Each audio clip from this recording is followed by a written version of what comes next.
Indianapolis. It's Kevin and Query. I throw, you catch. It's not that hard, okay? All right, get the out of here. I'm going to talk a lot about drills and fundamentals. Watch it, watch it, watch it, watch it. On 93.5 Watch it. and 107.5. Boom, baby. The Fan. Well, I hope we're on the air. I think we are. Shout out to Landon. Shout out to Shay. Shout out to Mark Dykton in studio. Is this like the 89 World Series where Al Michaels, it's like, I don't know if we're on the air, and I'm not sure I care right now, right? We are on the air. I can care. hear you guys loud and clear. Okay. We are on the air. All right. Well, Mark, what are you doing? What? We're sitting here talking, and you're telling us you can't hear us, and then He's we're on the probably air. Come in on now. sorrow, Jake, after what happened last night. Yeah, the umps in game really one of the screwed us, four-game I think. series. The umps really That's screwed it, us. man. The umps really screwed us. Marcus Stroman pitching like me in the month of July didn't. Yeah, not didn't screw you at all. great by him either. Not the Reds pitchers get a Joe I win thought last we would night. get. Dare I say, by the way, good morning to you on this, the first day of August. And usually you think August, dog days of summer. Dare I say, it's and trust me, I love being out here, and we are very fortunate to be sitting here basically on the practice field of the Indianapolis Colts. But it's a little bit of a chilly start this morning, even more than yesterday. Absolutely glorious sunrise. One of the more beautiful sunrises I've seen in a long time.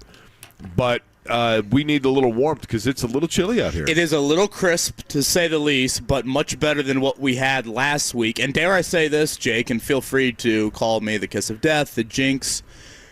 Did everyone behave last night on social media? Was everything good? Did we get another chapter to the Jonathan Taylor saga, or was yesterday maybe our first somewhat boring episode of Days of Our Lives, Colts edition here in 2023? I'm going to offer one bit of over-analysis to the contrary of what you speak. Okay. I'm nervous. Yesterday, I had asked the question. I'm like, will Jonathan Taylor be here today? And, everyone's like, that's a good question. And then he was there. Someone posted a video last night on social media of Jonathan Taylor just out on the field. Maybe it's power of suggestion, Kevin Bowen. Maybe it's power of suggestion. But he looked like a guy that was walking with a stiff back. I feel like the limp has gotten more noticeable over the 4 days that I've been out here. Do you think that's... I mean, this is where we're at. Isn't this utterly ridiculous? Of course. This is what we're doing right now. But welcome to NFL training camp. I'm going to try to take a picture of the sunrise through the lens of my sunglasses. Yeah, it wasn't above the goalpost yet, so I had to get it just underneath the goalpost. It is a beautiful day. It's supposed to be a beautiful week, really, all week long here at Grand Park. And practice number 5 for the Colts coming up at 10 a.m. We will update you on the Anthony Richardson situation as the news cycle, I guess, allows us here. Yesterday, the Colts released that information around 8:30, so we'll see if Richardson gives it a go today. He was present and observing yesterday, and Shane Steichen acted like he would go today, and a worst-case scenario, it would be a return date of Thursday for him. But as expected, Gardner Minshew took all of the first-team reps at Monday's practice. A whole lot to get into today. I mean, obviously there is a couple of Jonathan Taylor-related items I think we should touch on. You did have your first, I think, noticeable, impactful injury of camp yesterday for the Colts, so we will touch on that. E.J. Speed, by the way, is going to join us coming up at 8 o'clock. That's Colts linebacker heading into his 5th season. Jake, I'm not going to pretend that I was up by any means, but I did catch a few of the highlights. Survive and advance for the U.S. women's national team. So you didn't get up at 3 o'clock in the morning? No, Maddie asked me if I was. I think if they would have kicked at 4, I would have thought about it. But part of me was kind of like, is this going to be a waste of time? Like, are they just going to win 3-0? It's going to be, here I am watching the USA against Portugal, and it's the 37th minute, and I'm like, what am I doing with my life? That thought crossed my mind. So I decided to sleep. It sounded like there were some nervous moments. Portugal had a chance in stoppage time that hit off the post. If that goal goes in, the U.S. go home for the first. That would have been the first time they would have gone home in the history of the World Cup before the knockout stage. So survive and advance, 0-0 tie. They will now play, I think it's going to be either Sweden or Italy. I think in all likelihood it'll be Sweden, and that will be up on Sunday early in the morning. Sounds like around 5 a.m. That is the knockout stage. So they advance to the Sweet 16, and now it's win or go home. So my buddy that lives in Auckland, New Zealand, and he's a soccer official in New Zealand, yesterday on our group text said, and I quote, "I have to admit, I have World Cup fatigue." Really? Yeah, he said he's been to 5 matches, and he's like, Well, 5's a lot. I know. So I don't know if I've been to 5 soccer matches in my life. He's like, okay, all right, I think I'm good. Now, do they go to Australia for the knockout? Or are they just in New Zealand for the knockout? I would think you go to like somewhat of a bigger stadium locale. I don't. You know, I think the thing that's interesting, Kevin, honestly, and I'm not even saying this flippantly, I think a lot of people just assume that like New Zealand's like right off the coast, you know, kind of like Cuba is to the United States or something. I think it's like a 4-hour flight from New Zealand to Australia. Yeah, it's not as close as I mean, relatively speaking, it's obviously right next door, but not as close as one would assume. By the way, I also want to mention, I want to thank everybody that participated. We had a flurry of activity last night. A week from this weekend is obviously the IndyCar NASCAR doubleheader out at IMS. And I had mentioned, Kevin, that I put up for auction my spotter position. Yeah, oh yeah. To be able to come out. What's the update on that? Well, we had to finish it yesterday because I have to submit the name for the credentials today. So Derek, I'm not going to say his last name because I think he said that his wife still hasn't found out yet. But Derek has secured to be my spotter, and we raised a little over $3,400 for Riley Hospital for Children. So the cardiological unit at Riley Children's Hospital, $3,400 going to them. How fitting that a Jake and Derek combo is happening again. Look at that. I know. Not Derek Schultz, I can tell you that. How about my sister-in-law is a nurse at Riley. I've always found this interesting. She is a nurse on the neurology and urology floor. Those two things I wouldn't think would go together. Yeah, that's interesting. I mean, they sound alike, for what that's worth. Sure, well, I think, I mean, you know, ologies, I guess you could rhyme a whole lot of things on that end, but yeah, shout out to Anna Levers there. That's awesome. And that's coming up. Refresh my memory. So next this weekend, Sunday, are we back on the oval or are we on the road course? No, all road course. Still on the road course. Yes. Now, my anticipation is that sometime in the next few years, the Brickyard might return to the oval. I don't know that for a fact, but I think it's been explored. But it's been pretty exciting on the road course, to be honest with you. So that's next weekend. This weekend is Nashville. Tony Stewart coming up today, is that right? Correct. Tony Stewart, who is... Tony Stewart now has crossed over into the NHRA ranks in terms of drag racing and is really good at it. His wife is obviously one of the top racers as well. The U.S. Nationals is coming up about a month from now, Labor Day weekend, which is basically, I know this is kind of a cliche, but that's the Super Bowl or the Indy 500, if you will, for NHRA. And Tony Stewart, to promote that, he's actually coming out to Colts camp today. So he's going to come out today. They've got an event. Oh, is he trying out at running back? That's right. He could probably play fullback, right? They have an event today where he's going to be out at, I guess it's Lucas Oil Raceway now, or O'Reilly Raceway Park, or IRP, whichever one it's known as now. I always forget. But he's doing media events. So if you haven't gotten to race him, Kevin, you can sure. Get in like a car. The 40-yard dash right here, or actually in a car? In a car. 40-yard dash in a car, basically. Got it. You know, I think if I had an Indy car and he had a moped, I don't think I would win. Or a Razor scooter. That's probably right. Had that. Good Tuesday morning to you. Again, it is a glorious start here at Grand Park. We'll be out here again on Thursday. These 10 a.m. practice times are going to shift a little bit. I believe Thursday is a 9 a.m. session. So when we start to look ahead to the next, couple of weeks left here at Grand Park, make sure you check your schedule if you're coming out. 10 a.m. has been the normal morning time.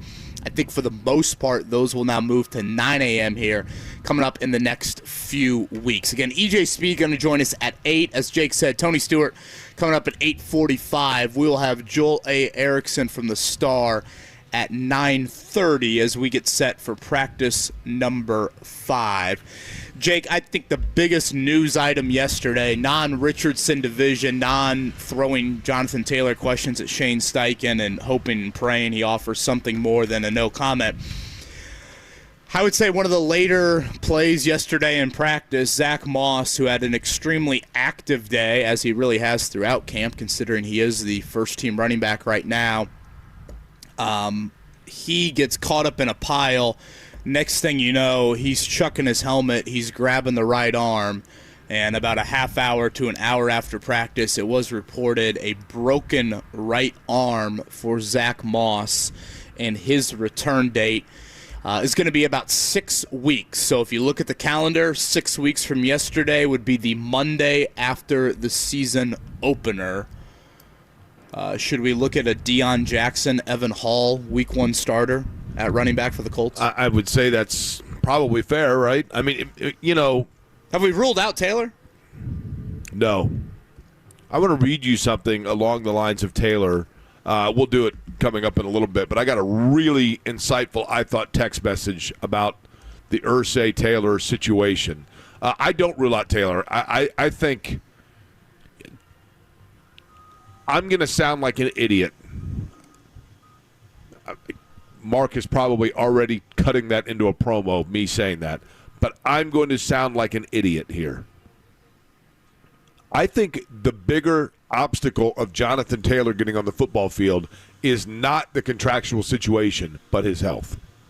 Based off these limping videos? Just, yeah, and I just want to add, is there any sort of intel behind the scenes that you're getting from that? I want to make sure that we I think this is strictly 1,000% nothing more than gut instinct, and my gut's a little bigger than it used to be. I feel like the standoff of his contract, we are probably a little bit overblowing, and the limitation physically, we're probably a little bit underblowing, if that makes sense. Like,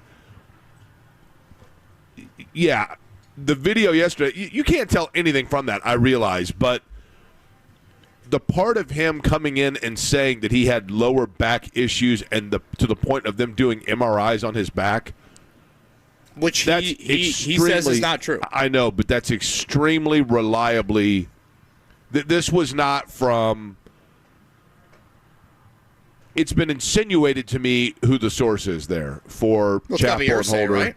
Yeah, like it's not. This is not coming from like the mailman's, next door neighbor. And why would you make that up? Why would you make that up? When you see it might just be a guy, just the way he walks. I've never previously analyzed or studied the way Jonathan Taylor walks, admittedly. But he looked like a guy that was hobbled, quite frankly, yesterday walking around. I almost apologize up front for getting into this he said, she said, where are we at on this? Someone, a media colleague of mine brought up yesterday that they thought Irsay could have misheard, misinterpreted, and all of a sudden he wants to run with this story because whatever. Again, this is getting very played out in the public eye, and Taylor is an extremely smart individual. You would think that he would know the ramifications of publicly stating that this is not true. And it sounds like it will be very difficult for the Colts to retroactively put him on the non-football injury list. And correct. And that would mean, again, non-football injury list would mean he suffered this injury doing activity that is not related to the game of football. The ankle injury that he is on the PUP list for, that obviously happened last season while he was playing football. You get paid when you're on the PUP list, so you don't get paid when you're on the non-football injury list. Those are the murkiness with all of that. A popular question I got yesterday, Jake, when Zach Moss went down, and again, is going to be out for, it sounds like, around a month and a half, was call up Dalvin Cook. I think we have to keep in mind here, why the hell would Dalvin Cook want to come here? Yeah, it's a good point. I mean, everyone knows. Like, who wants to join this right now? If you're not going to pay running backs, if you're going to be a team that in all likelihood is not winning many games, why would you want to come here? Like, everyone just thinks that with a snap of fingers, boom, Dalvin Cook's going to be the guy. If you're not going to pay Taylor, why all of a sudden are you going to pay Dalvin Cook? I would think if you're Dalvin Cook, you are more thinking along the lines of, I don't know, who's a team that's like kind of feels like they're right on the cusp or could make a push with a good running back. Well, didn't he visit the Jets over the weekend? Yeah, I mean, the Jets, I think are a potential playoff team. I think league-wide, Kevin, the Colts are seen as a team that is literally starting from the bottom. Like, I know this is hard around here to grasp, and I don't even mean this as a knock because I think it's by the Colts' own blueprint. But I think it's hard around here for people to grasp that for the rest of the league, like if we're two guys doing a sports talk radio show in Denver and we're talking about the Indianapolis Colts, I think they are seen as the way that the two of us in the NBA think of Oklahoma City or, a team that like has young pieces but they're trying to develop them and they're not in any way, shape, or form seen as a legitimate current playoff threat. Right now, the healthy running backs for the Colts, 4 names: Deion Jackson, rookie Evan Hall out of Northwestern, 5th-round pick there, Jake Funk. People ask why I have 70 colognes. It's to offset Jake Funk. Xavier Woods, who was a wideout at Maine and is now transitioned to being a running back here with the Colts. Funk with 2 NFL carries. Obviously, Hull and Woods as rookies with none. Deion Jackson has 2 NFL starts, Jake. 23 carries for 55 yards. That is a yard per carry of 2.4. Now, wait, Jake Funk, where did he play collegiately? I believe Maryland. Okay. I think you would like Mrs. Funk. Really? Maybe a soon-to-be Mrs. Funk. I don't know if we're officially there yet, but that's my observation on Jake Funk. Okay. By the way, do I hear a train in the distance? Also, if you're near a train track? If you're going to do the fantasy football in the preseason, I would draft Jake Funk for our degenerates out there. Doesn't he? I mean, that screams just like fourth quarter dude that's just going to – Matt Taylor's calling him a whole lot. I do kind of hear a train. I think what it is, Jake, is do you come in off 191st? I do. They're doing a ton of work there across from the baseball stadiums. Okay, so like it's on the north construction side. that I'm hearing. I think that's what it is. Okay. I mean, West Fork whiskey, by the way, looks pretty nice. I'm not necessarily an early morning guy. I know that stuns people. So, these are all still new sensations to me. The scene of the sun coming up and the sound of train in the distance. Yeah, when you go, that's the most beautiful sunrise I've seen in a while. I thought to myself, how many sunrises have you seen? 15. Typically, if the sun's coming up, 50 years. Mark Dykton is shutting the blinds. I've seen several sunrises where I've had to block it out because I'm going to bed. I'm not going to lie about that. Brandon goes, the possible Taylor's playing off the back injury because his agent told him to play it off to help his name if he were put on the trade block. These questions, Jake, they sound so ridiculous, and yet I sit here and I have the same questions myself. This is legitimately where we're at. The problem is, though, Kevin, the problem is that the validity or the severity of a back injury increases the, albeit minimal chance, but increases the odds that the Colts could put him on the non-football injury list and thus prohibit him from getting paid. When Zach Moss went down yesterday, I thought to myself, is this leverage for Taylor or is this leverage for the Colts? Both, yeah. Because you could both. Because the Colts sit here and say, that's why you don't pay running backs. And Taylor sits here and says, that's why you need me. Yeah. I just read off the 4 names. Deion Jackson, Evan Hall, Jake Funk, and Xavier Woods. I am a little surprised that it is 7:20. We are, 2.5 hours away, 2 hours and 42 minutes away from the Colts getting back on the practice field. I am a little surprised that they only have 4 running backs for today's practice. I thought for sure, just based off strictly from a body standpoint, they would add another one. So we'll obviously keep an eye on that. Again, we'll update you on Anthony Richardson when that news becomes available in his practice plan for today. Again, the nasal septum. I will say this, Jake, I was a bit confused. I asked Shane Steichen this yesterday, and I don't know if he misheard me or what. I was a bit confused why this nasal septum thing wasn't done before the start of camp. I would agree with that. Now, I asked him, I was like, did it get worse in the few days he was here? Did his breathing become more difficult? But, I mean, he literally just missed a day of practice. He potentially might miss 2. We have talked about it endlessly. I think reps are extremely precious and valuable. For Anthony Richardson, they just got back from a 6-week summer vacation. Don't you think you could have got this done during the 6 weeks? It's very peculiar. And in addition to that, Kevin, I've had various, commentary from people on this, but for the most part, the handful of people yesterday that texted me, including a couple that I know pretty well, that have had that kind of a surgery, have said that while it's invasive, obviously, but, it wasn't like debilitating by any stretch, but it was extremely painful and a very touchy, stay clear area for a week to 2 weeks. I mean, it's hard to think that one could have surgery on the interior of their nose and 2 days later be out in a situation where they could get hit in the face. I mean, it seems like that would be one where I don't know this. Very inadvertent, obviously, if that were to happen. Yeah, of course. But again, I don't know this.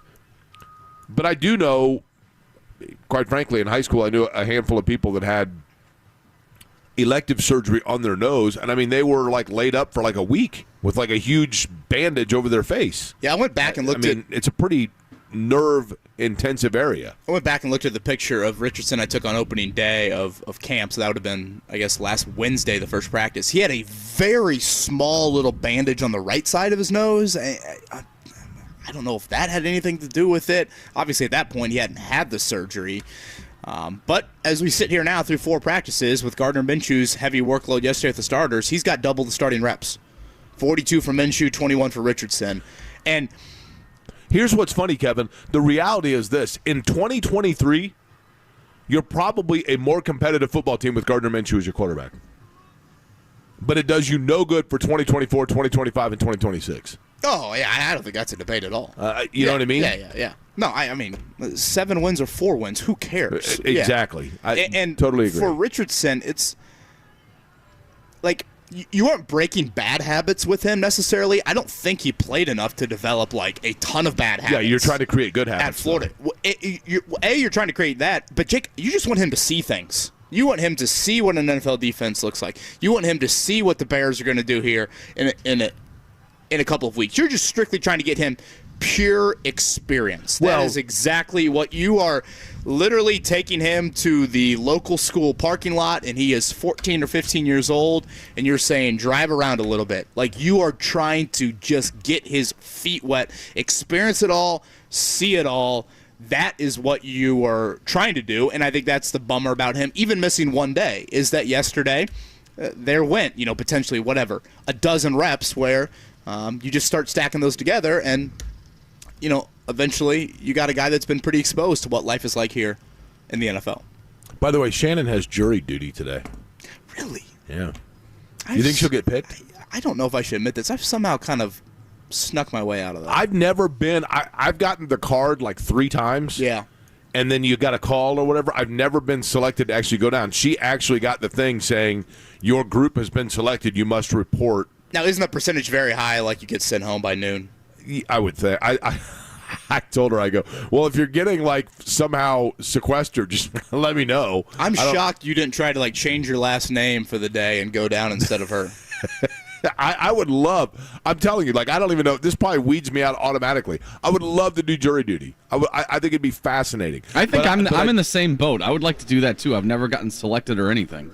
Totally. But the problem is this: I could see there being issues because I will be the foreman. Or the 4-person, whatever you want to call it. You're not going to be the guy in the jury duty. Was it Netflix series, Mark? The Amazon Prime. Apple? Amazon Prime. Yeah. Hilarious. The ego check for Jake to be the alternate would be quite fascinating. Boy, that'd be humbling. That would be humbling. That might be the most humbling moment. There would quickly be a second trial. It's buy one, get one free on the trials at jury duty. I think both the times, now that I think about it, I think one was COVID-related. The other one, I think Max is due in a couple weeks. Or I don't know. I probably should have been a little bit more respectful of my civic duty. I'm telling you, I think it'd be fascinating. My mom was selected for jury duty and went down, true story, went down, and there were 2 trials. Like you go in and you get they at that time at least. You go in, and there were 2 different things that 2 different trials that you could be selected for, and she was in fact sent home by noon or whatever it was. But one of the 2 trials was the Mike Tyson trial. Wow, the Mike Tyson rape trial. Yeah, that would have been something. Yeah. Ron says this, not really a thought I had with Anthony Richardson. He goes, I wonder how health insurance works before contracts are signed. Richardson didn't put pen to paper until Tuesday, right? Oh yeah. Now, having said that, I would like to think there could have been a footing of the bill for the nasal septum surgery between. How much money did Jim Irsay hand out to fans? I'm watching this little kid open the envelope on Saturday night. You know, Irsay's got his cronies passing out these envelopes, and the kid opens it up. I don't know, he's probably 10 years old. Opens it up, and it's a picture of Irsay in a 3-point stance, full Colts uniform on, eye black on. Oh yeah, I want to. It's one of his go-to pictures. I feel like he loves tweeting out. He sent me one of those, and it was signed. Yeah, so signed. So can I say one thing? And I'm curious. Okay, since you mentioned it, before we get to the morning checkdown coming up, and before we talk a lot more about the Colts on the first day of August, good morning to you. Can I say one thing that I think is going to make me a bad guy? But I think more people might agree with me than don't, or than you would think. Are you ready, Kevin? Sure. Yeah. I want to preface with saying I absolutely know and understand and appreciate and respect that the heart is in the right place here. And I think it is very kind of Jim Irsay to hand out money. I mean, obviously, gift horse in the mouth, 100%. But when you hand out $100 bills that you autograph, it comes off to me a little bit like uncomfortable. Like it's almost like you're saying to somebody, my autograph, well, I'm testing you. Which is more important to you, to have $100 or to have my autograph? Or here's $100, but you can't spend it because I signed it for you. And there's just a little bit of like. So you can't spend it if he signs it? But I'm saying like what? I don't know. Millionaires and billionaires are weird. But you're handing out your autograph, but you're doing it on a $100 bill, which is basically saying like, here's my autograph, but like, are you really going to give it away? But more so this. This 10-year-old kid looked pretty excited. Well, I get it. More so this. And don't get me wrong. I wouldn't turn the money bit down. Don't get me wrong. But there is a part of me that's like, are there some people that like, when they really step back and think about it, that it's a little bit like gaudy to be like, I have so much money that I'm just handing out envelopes of it to anybody that comes out. Like I'm blessing you with, showering you with my extra hundreds. That's the kind of billionaire I want, though. The guy that's just like, here, everybody has some. I get it. I mean, I have seen a lot of people that are like, yeah, man, you got enough money to do this, but why aren't you paying your running back? Well, that's the low-hanging fruit. I mean, I guess it's better than Daniel Snyder. Again, I understand the generosity of it, and I applaud it. There is part of me that's like, are there some people that think it's a little bit tawdry? That's sure, all. Yeah, and I'm sure there is, but I think you would agree with this, Jake. The philanthropic nature of Jim Irsay, I think, is one of his greatest qualities. No question. And certainly does a lot behind the scenes from that endeavor.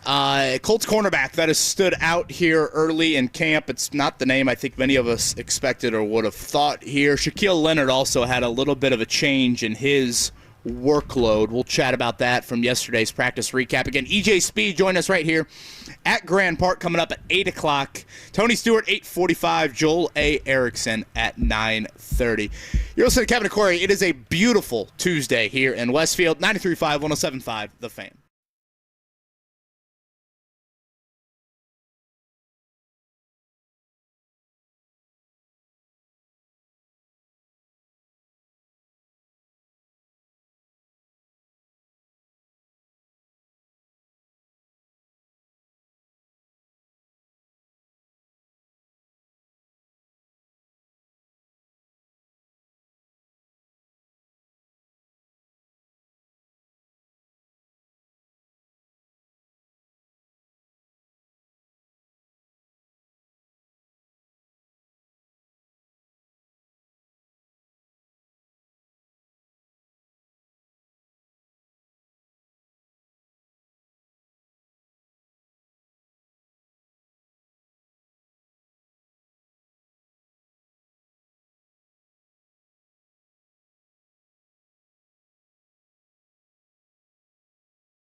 Just like I did. The Morning Checkdown. On 93.5 and 107.5 The Fan. Play the audio, Mark Dykton. Play it. Don't look now, but here come the Red Legs. Mark, I noticed you haven't played the Reds owner lately. That was very big of me. I thought, I'll play it. Don't worry. The Cubs will get a couple wins here, and I'll play it tomorrow or Wednesday That or was Thursday. very big of you. That was a nice, very reluctant. I could see your hand hovering over the button. Thank you for that. 6-5 last night. The Reds hold on to beat the Cubs. That's an inch taller than I am. 6-1 lead. They are now up 1.5 games in the Central, thanks to the Brewers losing to the Nationals.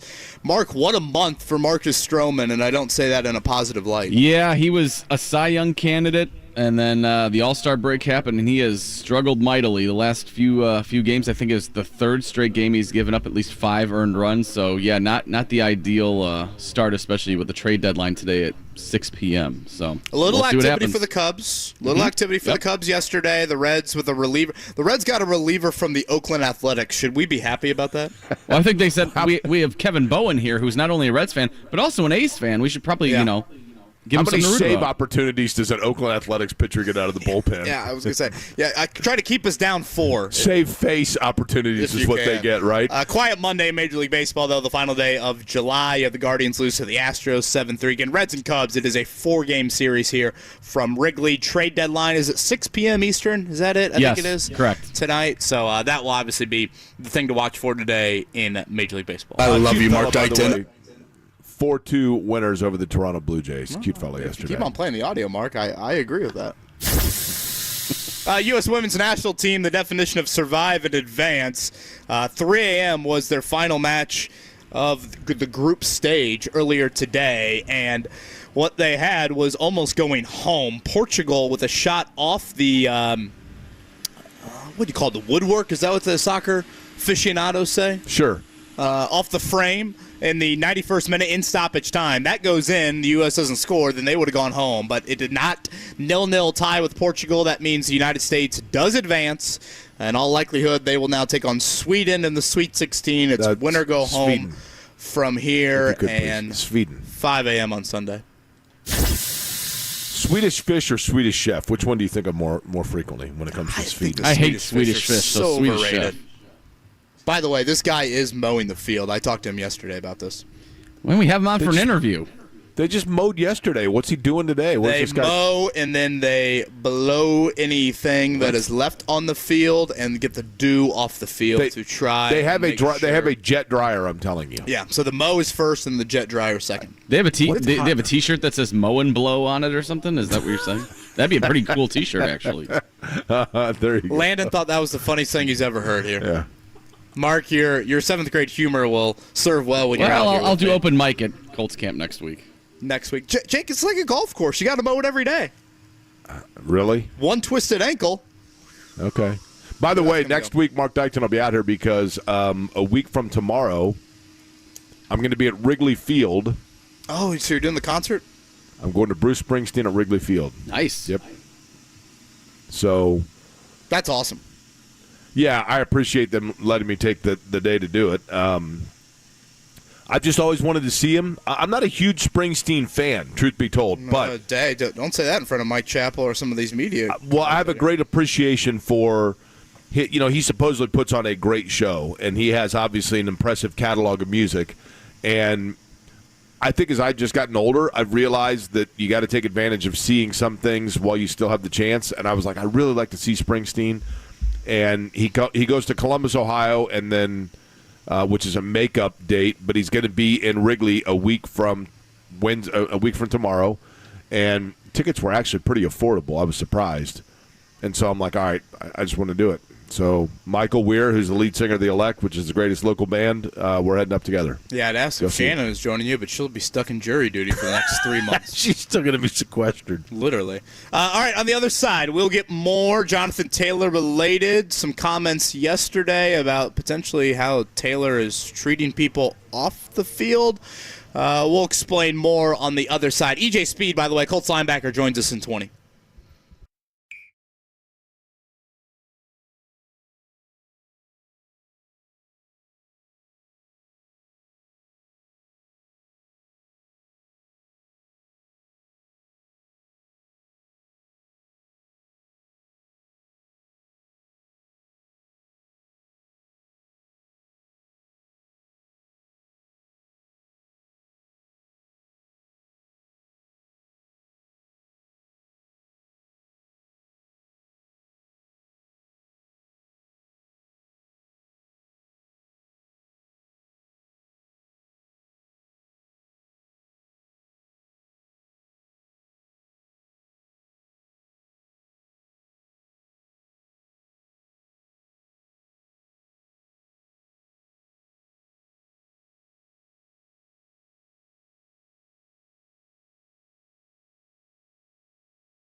And pull yourself up a chair.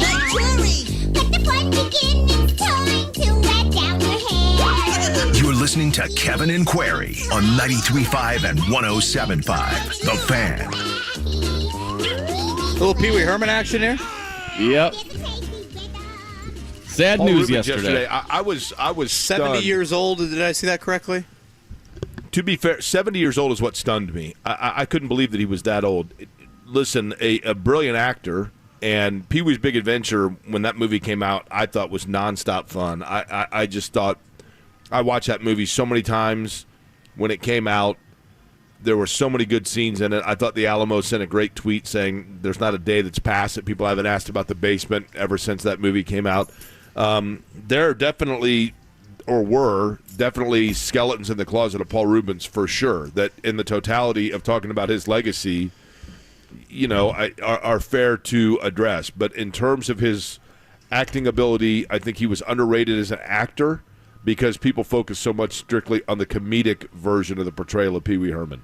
But when I saw that he was 70 years old, I was surprised by it. Yeah, I was surprised by that as well. Colts getting ready here for practice coming up, number 5 at 10 a.m. today. We'll continue to update you on the Anthony Richardson situation and his availability for practice. Again, E.J. Speed, Colts linebacker, going to join us in 15. Anthony tweeted at us, Jake. I think several people have been curious about this. Did you catch any of the Pat McAfee comments yesterday related to what he has been hearing about Jonathan Taylor's actions behind the scenes? Yeah, J&V asked me about that yesterday. Apparently, McAfee basically was alleging that Taylor, and I would assume that he's talking about the training staff or, just behind-the-scenes people, but that Taylor is accused of not treating people very well, right? Yeah, and, frankly, that's pretty disappointing to hear. Obviously, there are a ton of people here. We're looking out at some of them right now, Jake, that put in some insane hours to help these guys. And, Taylor doesn't strike me as an individual that would do that. Frankly, I could think of several players, I mean, several is a little aggressive, but certainly a couple, and certainly some star-studded players that have done that. So for him to have reached that level, and again, I don't know why McAfee would lie about that. I think he's certainly very plugged in. Hell, he was out here just last week. That is disappointing to hear because I think we all have been there in life, Jake, where we've seen greed change people. Now, the other question to ask would be this. Is it possible that McAfee was told that by somebody from the Colts standpoint who is trying to posture against Jonathan Taylor? Boy, you would like to think if McAfee really got that from people from the athletic training staff or equipment staff or No, I get that, but could it be that someone above that said, hey, I don't know if you've heard this or not, but some of the people around here have been telling me this. I mean, are we going to continue? When is someone going to stop treating this like a 7th grade relationship? I get it. I mean, seriously, like when are we going to get? And that's why part of me is like, let's hear from Chris Ballard again. I'm not expecting it. We heard from Ballard a week ago, but at some point, we've got to see some maturity here from either side. And to be fair, I think the Taylor agent has been much more childish than the Colts have been, but I do not absolve the Colts at all, particularly from the top, in how they have acted with this. But that is disappointing to hear because, again, I think all of us can speak to instances in our life where greed and fame have changed people. And for Taylor to disparage or treat people in a different manner. I know a lot of people have tweeted out videos of how he acts here at practice. He certainly doesn't look thrilled by any means to be out here. I have noticed him mingling some with teammates. I think there has been this painted picture of he doesn't talk to a single person out here. I don't think that is entirely true, but he definitely gives off the vibe of a dude that is very upset right now with how things are being handled. And he has the right to be upset. I would just wish he would leave that to be and obviously not impact other relationships that clearly have nothing to do with his future with the Colts. Okay, I want to read you a text that I got that I think is really insightful, Kevin. This just a listener text, but I want your thoughts on this because I think it's pretty insightful. A little critical, but pretty insightful. You ready? Jake, the Colts are right to be cautious in playing running back, but you don't abuse leverage and squash a player under your thumb contractually just because you can. Irsay is doing so publicly and brazenly for the wrong reasons. A, because he thinks it's now required of him as an owner, and B, because he desperately craves his co-owner's approval and loves to talk publicly to impress them. In reality, he's miscalculating and immature and is sitting on a significant stash of unspent cap space that, while not wisely spent on a running back in a vacuum, would be well spent that way to give your massively underdeveloped potential franchise quarterback a level of protection desperately needed to develop. Point taken. No Super Bowl champ has had a leading rusher since 1998. Fine. But the Colts aren't trying to win a Super Bowl this year. They're trying to develop an incredibly raw quarterback. You don't do that by unnecessarily paring down offensive options. And to break precedent or extending best players going into contract years like this is such an abrupt manner, it is not good for the locker room. Do you have a name from that person? First name would suffice. I'll have to run the number here. Hang on just a second. I do not. I think that is a extremely well said, well thought out explanation of the situation. Looks like Matt. Matt, tremendous. I think that is extremely well said. So much of it is certainly, I guess, what I have tried to say here over the last week with this situation. I think overall, Jake, the approach of having hesitancy about paying a running back long-term money is the right approach. But again, you have got to live in the reality. And when you spend a second-round draft pick, when you trade up for that pick like the Colts did in 2020, you don't expect the dude to be here for 3 years and then all of a sudden it's over. And you potentially get minimal return, if any return, on him here. And I do think the Anthony Richardson element is something that is at play here. I said it yesterday. I think it's quite the message to send to Anthony Richardson of this is how the early support is going to be for you. And this is how we're going to handle things. I mean, Richardson's got to be looking at this like, damn, this is what the NFL's like? And then I think the last point there that I feel like is a pretty good one, there is part of me that sits here and says, from a financial standpoint, where else are you spending this money? Right. That's a big one for sure. And this is a point that I wanted to get a little bit more into, and maybe we can do it today. But if this is the stance on Taylor, if the stance on Taylor is we are not paying you, Jake, in the next few weeks, you have got to extend Michael Pittman.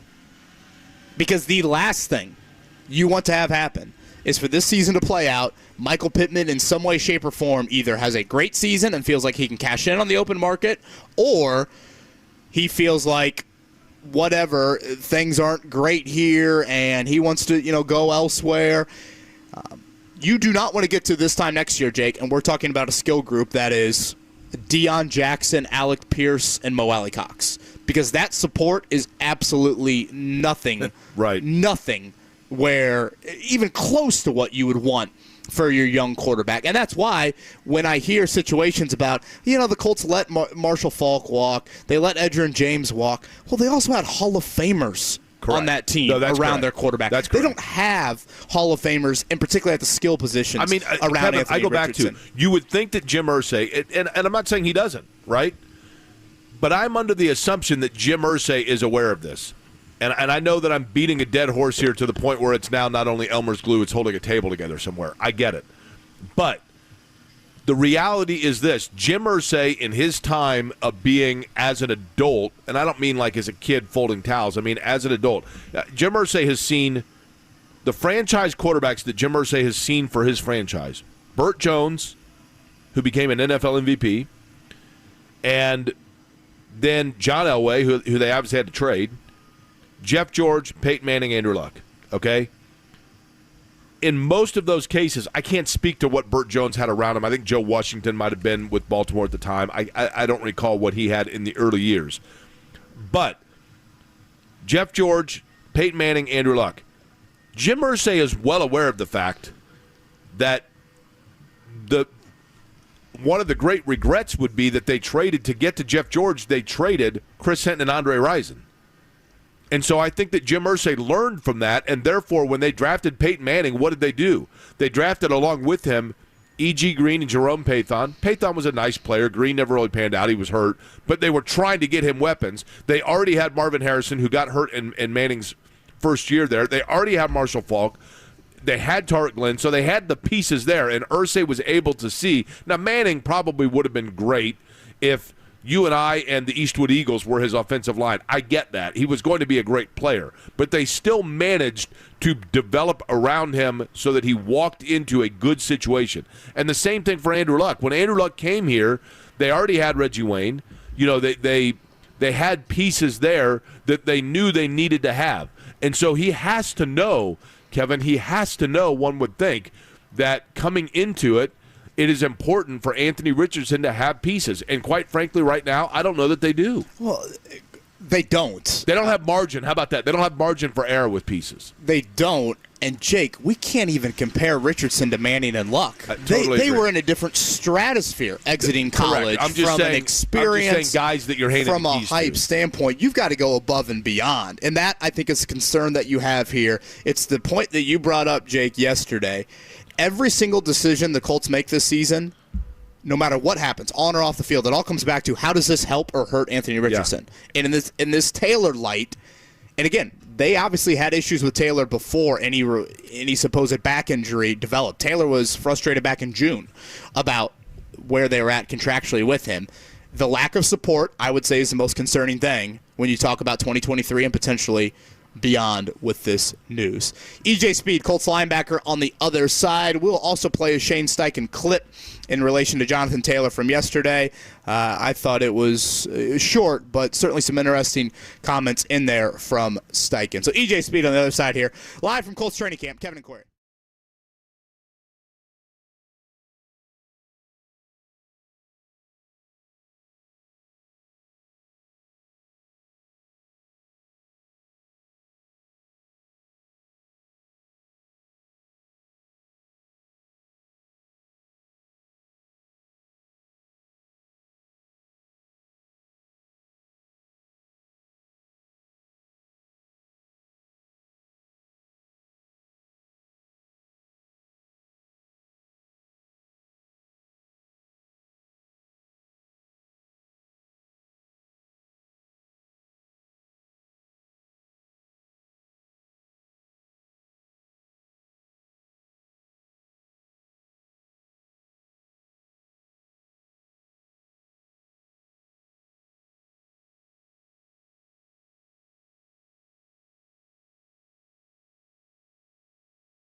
Kevin and Query on 93.5 and 107.5. The Fan. Landon Coons and Shea Guy joining us this morning, working the promotions, doing a nice job setting us up engineering-wise as well. Mark Dykton back in studio, Jake Query along with Kevin Bowen, and a guy that Kevin says is mowing the field. I say he's just blowing moisture off the field. But either way, gorgeous morning here at Grand Park for Colts camp on this Tuesday, the 1st of August. Good morning to you on Kevin and Query here on 93.5, 107.5, The Fan. Colts linebacker E.J. Speed going to join us here in just a second. We did see Shaq Leonard dial back that workload just a little bit yesterday, Jake. He did not take part in the team drill, still participated in all the rest of the areas of practice. Shane Steichen said just part of the plan. I think today is supposed to be probably their most active and physical day of camp, so I'm curious if kind of, leading into that, they just wanted to dial it back just a hair with Shaq. But that was a little bit of an alteration from what we've seen from him early on here through the first 4 practice days of camp. Can I tell you one crazy theory that I have? I'll give it to you in a second after E.J. Speed joins us. But in regards to injuries, remind me that I have a conspiracy theory, Kevin. Okay, all right. I know it's stunning. You seem to have a lot. EJ, if you don't mind, throw on that headset. And EJ Speed is with us here, live at Grand Park. Now, can I say this, Kevin? We're supposed to be objective, right? Sure. And this is going to be uncomfortable. It's not even 8:30 in the morning, and I'm going to make this poor guy feel uncomfortable, okay? My favorite Colt, EJ Speed. Oh, wow. Appreciate that. And I'll tell you why. I've always liked guys, EJ, that come in and EJ, he says this to everybody, by the way. That's right. You're the 7th player. No, I've always liked guys, though, that come in and are just willing to do whatever. Like, it just seems to me that you're the kind of guy that came in and said, I'm cool with whatever my role is. And then by just going about and doing that and not worrying too much on what that role is, but making sure that you do it well, that opened up for you more opportunities where you became a Swiss Army knife kind of guy. Now, am I overstating that? Nah, you actually hit it right on the nail.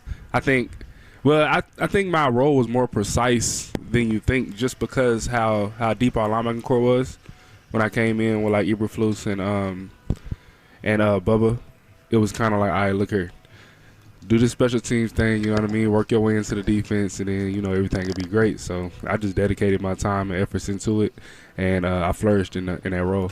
EJ, to that point, I feel like you've got to be itching to play more. Like, I think back to the Christmas game in Arizona during the COVID year and how important you were in that win. I think back to, I know the opener last year is not one that a lot of people want to talk about, but you had a huge play in that game that kind of changed the direction of that one. Do you feel like you're just kind of itching to say, all right, I knew it was going to be a little bit of a development for me in the NFL, but I'm ready for a bigger role? Nah, definitely. I think it's definitely time to get that role into play and just let me flourish within the role. So, it's coming together. I don't want to seem like, that anything that I do, I don't want to seem like I'm just expecting or whatever like that, but I'm just going to let my hard work take its course. And I've been doing that since I've been in the league. I go in the offseason, I work harder than anybody. And so when I come into the season, I'm just reaping what I sow. Do you view kind of Shaq's health as having like an impact on how much you will play this season? Yeah, I try not to get into that. Like I said, I just try to just roll with the punches. Whatever in front of me on my plate, I just take it and I just eat within that role. So if D. Leonard can't go, then I'll be ready to step up like I always been.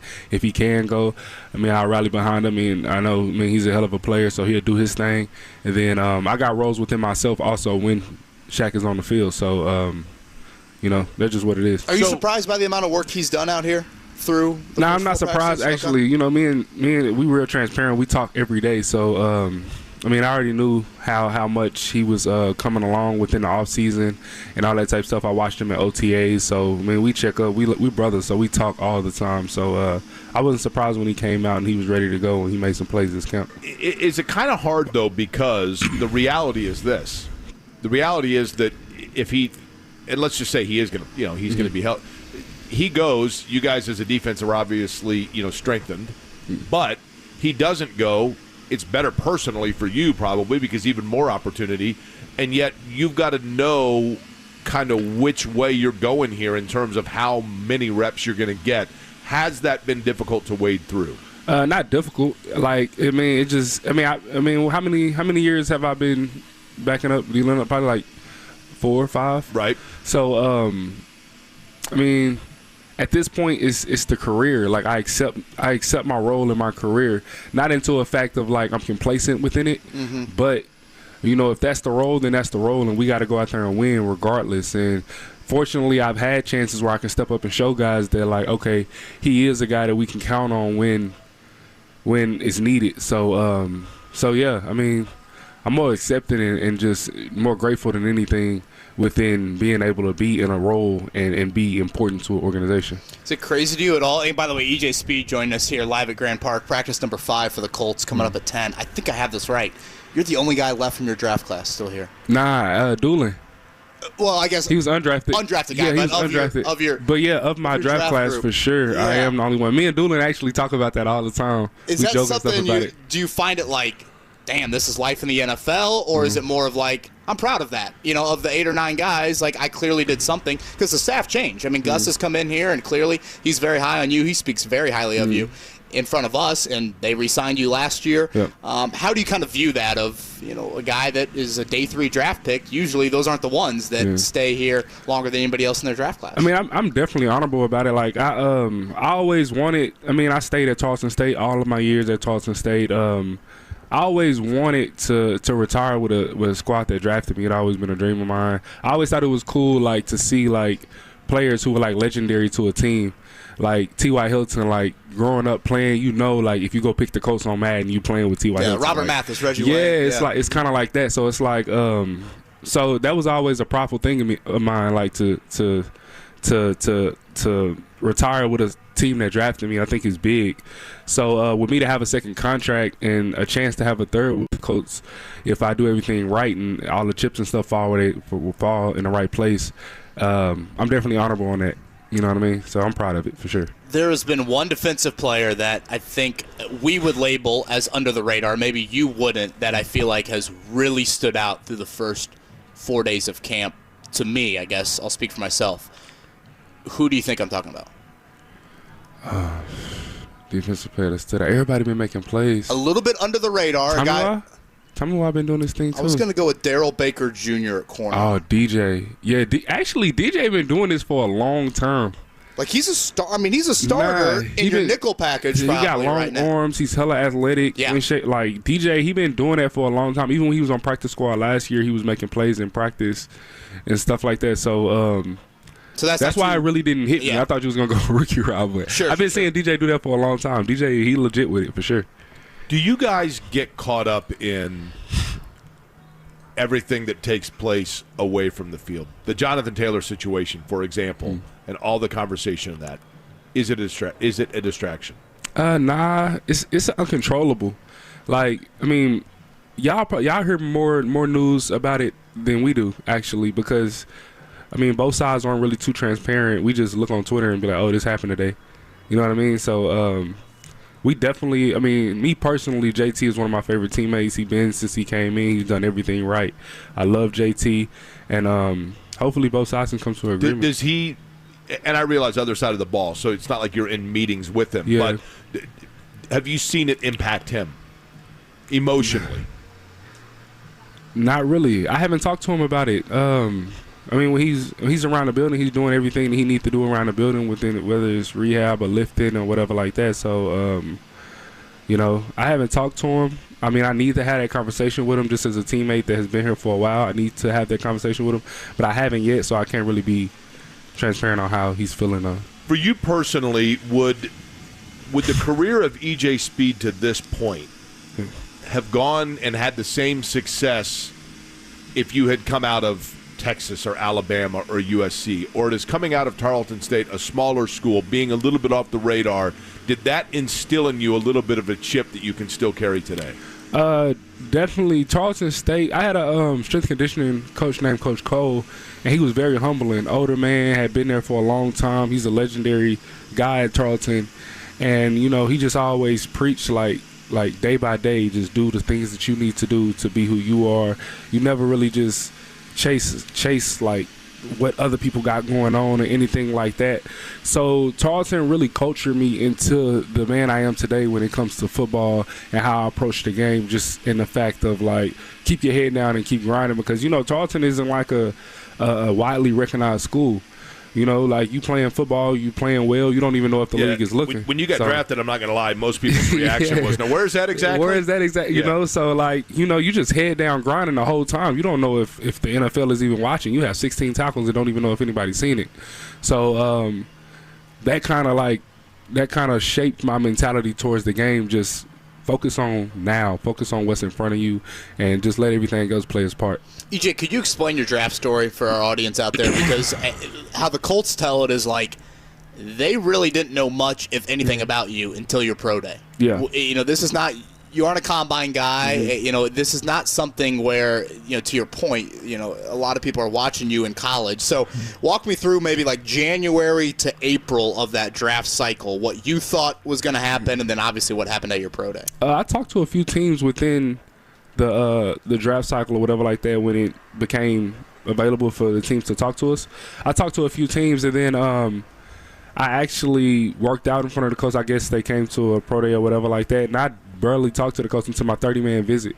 I came in, and once I looked up the roster, you know, Darius had just came off that rookie of the year, 2018 season, like that.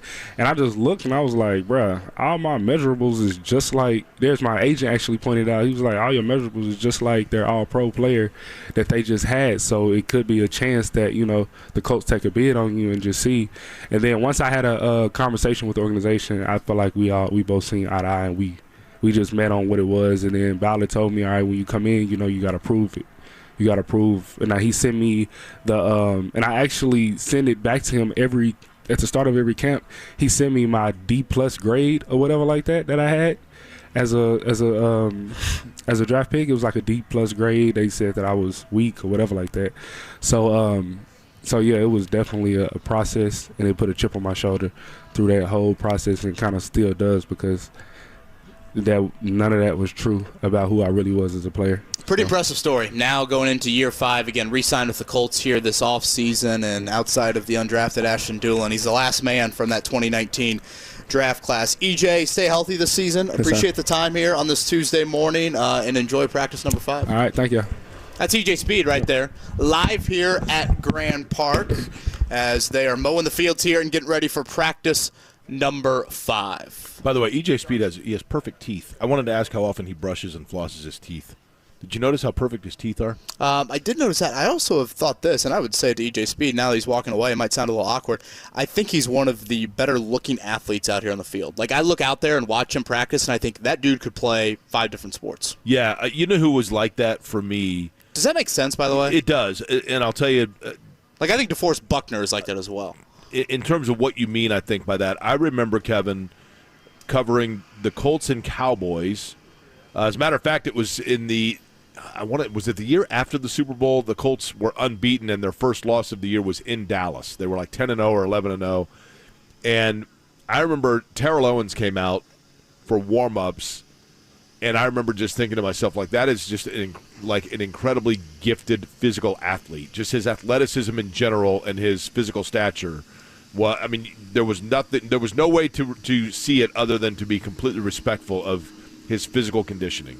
And I would say that EJ Speed, very similar. That 2019 draft for refreshment, Jake, Rock Yassin, Ben Banagoo, Paris Campbell, Bobby Okereke, the now retired Kari Willis, Marvell Tell III, EJ Speed with pick number 164, Gary Green, Jackson Barton, Javon Patterson.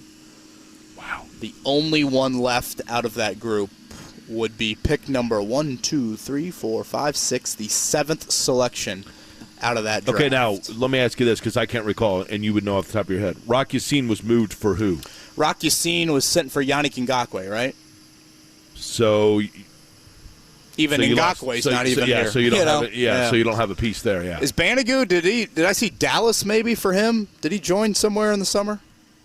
Banagoo, now was it Banagoo or Okereke that Pat McAfee introduced at the draft and said future Hall of Famer? Okereke, yeah, because back then we called him Okereke. Right. So Campbell and Okereke are both with the Giants. Rock Yassin, I think, just recently joined the Ravens, maybe. I think those might be the only dudes still left in the NFL. Banigou is with the Cowboys. Yeah, Banigou Cowboys. Yeah, but Marvell Tell, no way, or at least I don't think so. Certainly none of those picks after E.J. Speed. It is a pretty unique story. I mean, basically, he popped up on the Colts draft radar with putting up those testing numbers that he talked about at the pro day. And again, they're very reminiscent of what Darius Leonard had put up the year before. And the Colts said, why not take a flyer on him? And last year he played the most special team snaps of anybody. And as much as I knew he probably wasn't going to go there with this, Jake, I do think his playing time is so dependent on the health of Leonard. I basically look at it as Zaire Franklin, if healthy, Zaire Franklin and Shaq Leonard are on the field for every snap. E.J. Speed is that third linebacker, so you'd put him out there against kind of run teams and things like that. That is my thought. But I said this to him. Gus Bradley loves him, Jake. Gus Bradley gushes about E.J. Speed a whole lot. Gus Bradley's turned over a lot of this defense in just his 2 years as coordinator. They re-signed Speed in the offseason. So I am interested to see, do they feel like, A, Shaq doesn't need or shouldn't have 100% snaps game in and game out because they feel better about E.J. Speed. Like, they want to kind of get him out there, A, because they think he is an intriguing talent, and B, it helps the workload of Shaquille Leonard. I just love the attitude. You know what I mean? The approach of like, hey, listen, wherever they need me to go, that's what I'm going to do, which is exactly what he said. And he backs it up. I mean, you know, there are some guys talk that stuff, Kevin, and then they go out there and you're like, that guy didn't want to do that. That does not appear to be the case here. Like, he is literally like, hey, whatever they need me to do to win games, that's what we're going to do. Special teams, making a play, whatever it might be. Marvell Tell is still in the NFL. Would you venture to guess where he's at? Baltimore Ravens. Gosh, he's still on a 90-man roster even? I would not have guessed that, Mark. Where's he at? Cincinnati Bengals. On their practice squad. Okay. Practice squad would you go out there? I guess now he's on the 90-man roster. Yeah, practice squads. What do they get? Still haven't been. What do practice squads get? Like $1,500 a week? Well, I should say he was on the practice squad last season, so he's still on their roster. He's still an active member of the team. So I thought practice squad was like in the 6,000 to 7,000. Is that what it is? Is it that much now? I remember. I mean, I'm going off 10 years ago talking to a guy about it. And I thought it was $1,500 or $2,000 or something. Yeah, they changed practice squad rules a couple years ago.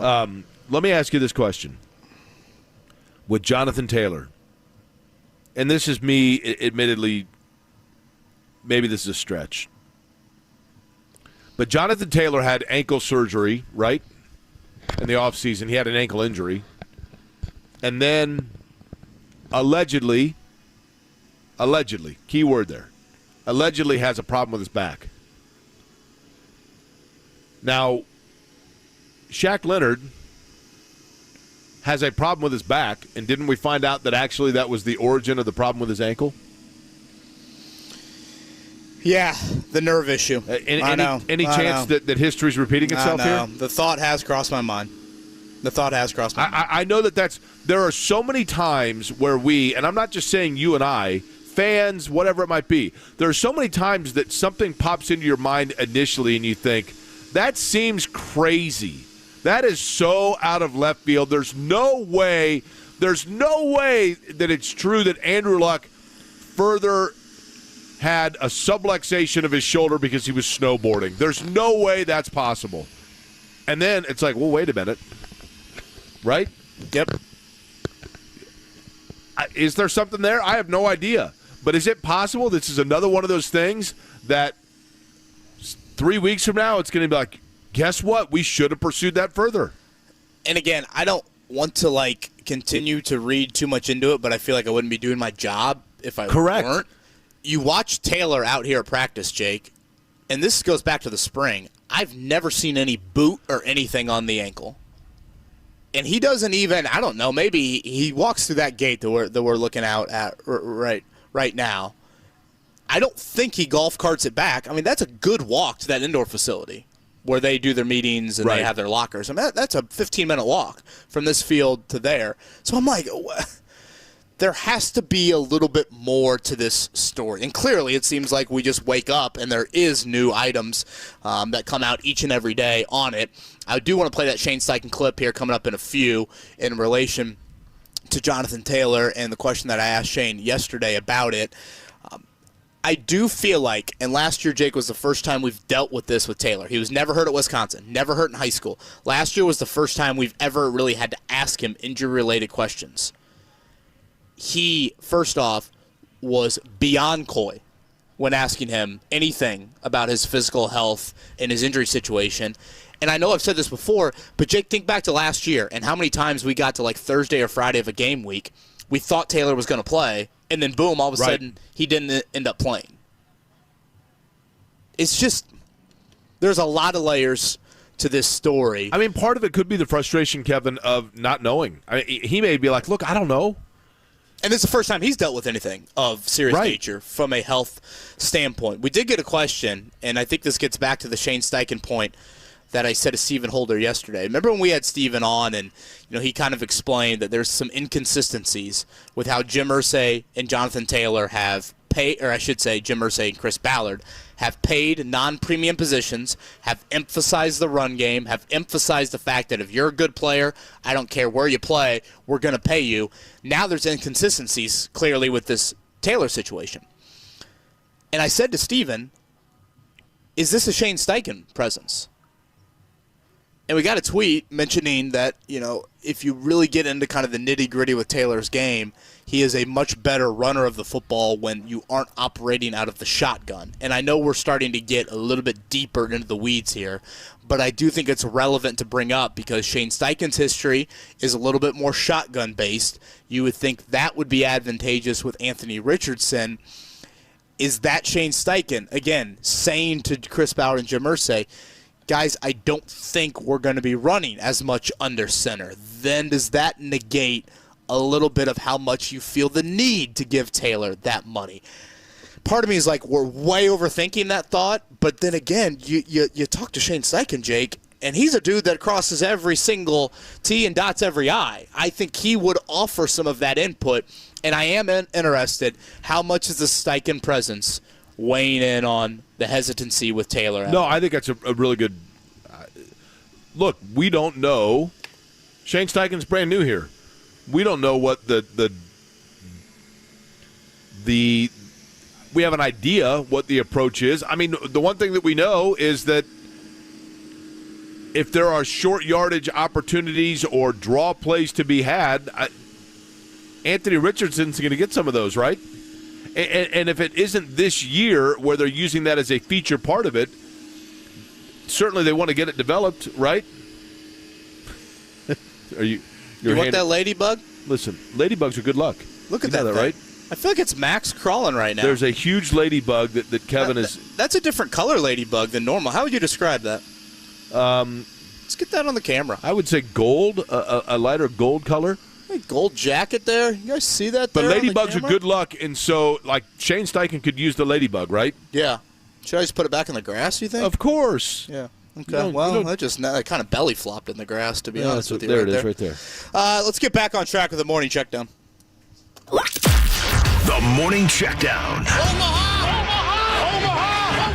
On 93.5 and 107.5 The Fan. Major League Baseball last night. Pretty good game between the Cubs and the Reds. As a matter of fact, Cubs certainly made the Reds fans sweat it out just a little bit. But in the end, Reds get a win, 6-5 over the Chicago Cubs. Go ahead and play it, Mark. What? Mark? What? You gave us. You're a Don't sore look loser. now, but here come the Red Lakes. There you go. Thank you. Thank you, Mark, for that. A game and a half up as the Brewers lose to the Nationals. Trade deadline coming up today at 6 o'clock, so we'll see a little bit of activity from the Reds, a little bit more from the Cubs yesterday. We'll see if anything happens today from a trade deadline standpoint. Speaking of deadlines, it looked like earlier this morning that there were some shaky moments from the U.S. women's national team, but they do advance to the knockout stage of the World Cup. So that'll be the final 16. They tie Portugal 0-0. In stoppage time, Portugal had a shot off the post that if that would have went in, the U.S. would have gone home. Jake, 4 goals in the group stage for the U.S. women, 5 total points accumulated in their 1 win and 2 ties. That is the fewest in the history, the 9 World Cup history for the U.S. women's national team. I have a question. Why don't we just say scoreless tie? Because the Indy 11 people are right behind us, and I want to sound like I can blend in with them. Okay. Yesterday, actually, I went to use the restroom here at Grand Park, and I went inside the media facility. Uh-huh. And I didn't realize the restroom's like right in the Indy 11 like training rooms. I know. We share a locker room. I took a wrong turn, and there was a guy laying there with like 9 suction cups on his back, and it was very uncomfortable. I've always wondered if that would feel good or not. The suction cup deal? Yeah. I've had it done. It's not bad. You don't really feel much, but then you look weird after the fact. You look like actually kind of one of those reptilian people that they talk about over on the 4th floor. Now the porta potty's here about 50 feet away. Do you use the nicer ones? Oh, or the for sure. ones? No, the nicer ones. I use the regular ones. No, I feel like I deserve the regular ones. The nicer ones intimidate me. Well, listen, I spend enough time at racetracks that I've got to use plenty of the regular ones. The big nice ones that are like the mobile, it's like going into an office. Air conditioning, nice clean restrooms. I know. I feel like I'm at my eye doctor. Correct. They're very nice. No, I use plenty of the regular portalets at racetracks. Speaking of portalets, you could describe the Indiana Fever's play on the floor like that here. That's as good. Of late. They're back in action tonight. Smooth segue. They've got Phoenix at 7 o'clock. Was that smooth or not? That was good, yeah.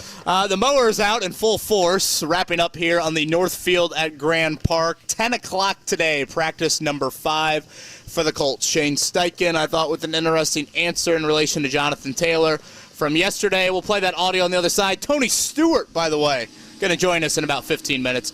Kevin and Query here live from Grand Park.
Kevin and Query on 93.5 and 107.5. The Fan. Gorgeous, absolutely gorgeous here at Grand Park. We are 90 minutes away from practice number 5 for the Indianapolis Colts. We'll continue to update you on Anthony Richardson's availability for this practice. Again, Gardner Minshew, all the starting reps yesterday, Jake. So now if you're charting that through 4 days of camp, Minshew's had double the amount of starting work than Richardson. I do think that is an impactful number and certainly something to keep an eye on as the Colts continue to work their way through training camp and decide who will be the starter week 1 against Jacksonville.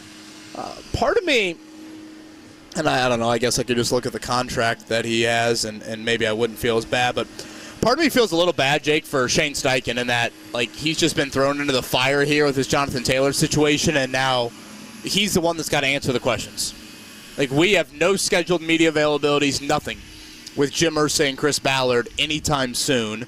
So that means Steichen is the voice for the organization, and that means he gets the Jonathan Taylor questions. Mark, if you can cue up that audio right now. Jake, I felt the need to ask Shane Steichen yesterday if he is planning on Jonathan Taylor being part of his 2023 football team, and here's the clip. Yeah, right now he's on this football team. He's on this football team, and when the medical staff clears him, he should be out here. Here's the thing. Care if I play it one more time, Jake? Sure. Short, sweet. I think there's a couple of interesting points from that. Mark, one more time, please. Yeah, right now he's on this football team. He's on this football team, and when the medical staff clears him, he should be out here. Right now and should are the key words there, right? Literally. Those are the two things I know Jake is probably going to side or listen to that and hear the same things I heard. I heard right now, which is the ultimate caveat. Right now, I'm here at practice.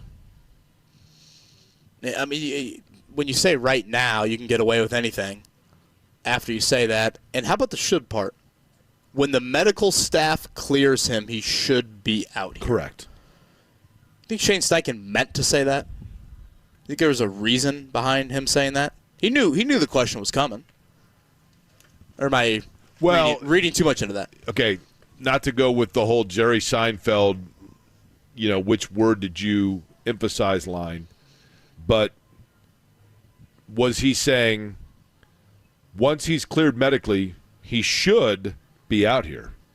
Or once he's cleared medically, he should be out here? In other words, yeah, he talks too fast for me to read that body language. Was he speaking to Jonathan Taylor saying, you better be out here, or was he speaking to, no, there's no reason to believe he wouldn't be out here? Part of me thinks it was the latter. Or part of me thinks, it was the former. He better be out here. Yeah. Now, for Shane Steichen, you're going to laugh at me here. You ready? I'm ready. This Jonathan Taylor thing is the greatest thing to happen to Shane Steichen. If I'm Shane Steichen, I wake up in the morning and I say, I want to thank the good Lord for the beautiful sunshine, the cooler temperatures the last 2 days, and the Jonathan Taylor saga. I am grateful for the opportunity to be an NFL coach. I'm happy for the health of my family and children, and I'm happy for the Jonathan Taylor saga. I wake up in the morning, if I'm Shane Steichen, I check Twitter and I go, sweet, another tweet last night for people to talk about. Because there are few, other than quarterback, there are few things in the National Football League more scrutinized than a head coach, let alone a first-year one. And typically, that's everything that people would be talking about. What are they doing differently than a year ago? What sort of things are different? They're practicing earlier in the day as opposed to later in the day. They're going through shorter reps or longer reps. Boy, I long for the days when guys would get in there and get in your grill. Tony Dungy's too kind. Jim Mora's too harsh. Chuck Pagano's running around frantically. The scrutiny of a head coach in the NFL is unlike anything in sports other than maybe the quarterback. And what have we not talked about at all? What have you not seen at all? You haven't seen any scrutiny of Shane Steichen, any questioning of Shane Steichen, all of the conversation of Colts Camp 2023 so far is about, for that matter, Shane Steichen knows. Shane Steichen's immediate future as an NFL head coach, not future, but his immediacy as an NFL head coach and his long-term future probably rides on the acclamation and the level of play of Anthony Richardson. And what have we not talked about? A little bit about Anthony Richardson, don't get me wrong. But for a guy that's a top 5 pick that struggled in OTAs with consistency and with accuracy, and everybody's talking about Jonathan Taylor. If I'm Shane Steichen, I'm like, this is beautiful. Yeah. Less attention on me, less attention on Richardson. Let's go. We all know that'll change on September 10th. I mean, the Taylor storyline dominates right now. I don't think we're going to get to, like, November, December. Hell, we're going to get to 2024 and 2025 and be like, no, Shane Steichen deserves a mulligan because of that Jonathan Taylor I'm not saying he deserves a mulligan, but what I'm saying is, Kevin, as you're going through your process and you are going about it's just like when you were in college. You don't want one of the best running backs on your football team to help you out in year one and help Anthony Richardson's development? I don't. If I'm Shane Steichen, I'm like, my important role here is Anthony Richardson's development. That's what I'm. And yes, I know that Jonathan Taylor is a big part of that. But what I'm saying is the way I tell kids all the time when they go to college. Listen, the first semester is critical. The most critical of your 8 semesters in college is the first one. Because the way you start out and the habits you form they set the tone for the way you're going to be as a student for the next 4 years. And if you are an NFL head coach, in terms of the spotlight, in terms of the first camp that you're going through, you want Shane Steichen of all people. I mean, we managed to get Shane Steichen during the Combine to answer one question about the fact he enjoys a Corona. And that was like a miracle of science that we got him to talk away from the X's and O's for football and talk for more than 7 words in an answer. And Shane Steichen is locked in, focused, tunneled vision, football. So he should love the fact that he's able to do that and that the tunnel vision focus from the media and the fans right now is on everything but the 2 most critical parts of the seeds being planted by this franchise, which are the head coach and the quarterback. Yeah, I think he absolutely hates it. I think he hates the drama. I think he hates how the owners handled it. I think he hates how Taylor's team has handled it. I think he just brings unnecessary questions and a distraction to his football team right now. Maybe. I'm just saying what he should. I mean, let's be honest, Jake. As much as the guys don't want to admit it, and I thought Isaiah McKenzie hinted at it a little bit with us yesterday, these guys are talking about this in the lunchroom. These guys are talking about this behind the scenes. Of course. It's Jonathan Taylor. Of course. And now you've got Zach Moss's broken arm, and he's going to be out, potentially for the start of the regular season. I'm Shane Steichen. I'd rather they talk about that than the fact that gee, I don't know about this quarterback. I mean, whatever. There's always going to be something. I'd rather have it be something other than the quarterback or the head coach. A little surprised we haven't seen the Colts sign a running back yet. They've got 4 healthy ones for today's practice. I would assume they're going to do that, especially when you think about Taylor and Moss, and I guess we're under the impression here that Taylor is not going to return anytime soon, and potentially, we'll see if he's even on this football team this fall. But the thing about Taylor and Moss, both of them, you would label them as kind of first and second down guys. You really wouldn't label them as primarily passing options or third down backs, Nyheim Hines backs, if you will. So I do think if you look at the rest of the running back room right now, Deion Jackson is probably more of a receiving back than anything. Evan Hall coming out of Northwestern, more of a receiving back. So I do think that element to your offense, again, if you are under the impression that Taylor is not going to play and if Moss is going to miss a month and a half, then I do think that is something that you need to go out and seek out. We have a Shannon jury duty update. Oh. Is this going to weed her out if they know that she's texting me and I'm a media member? I would think that would be a little bit of a red flag for the lawyers involved. They just came in and went over the rules. They asked if anybody had a question. Some dude raised his hand and said, yeah, how long do I have to be here? He is feeling my vibe. I love that. So they don't take away your phone? I guess not. I would think they do. Once you're selected, surely they do, right? Greg says we're goofy for parsing words. That's just normal verbiage. You agree with that? Are we reading too much into what Shane Steichen said and the right now and the Was Greg aware of what we do here? for a living? I mean, I don't think we're being goofy. You play that, what's everybody that's listening to it think? And the situation that we're currently in, it absolutely is up for scrutiny. Yeah, I feel like that's just kind of welcome to the Days of Our Lives episode that this has turned into here. Yeah, right now he's on this football team. He's on this football team, and when the medical staff clears him, he should be out here.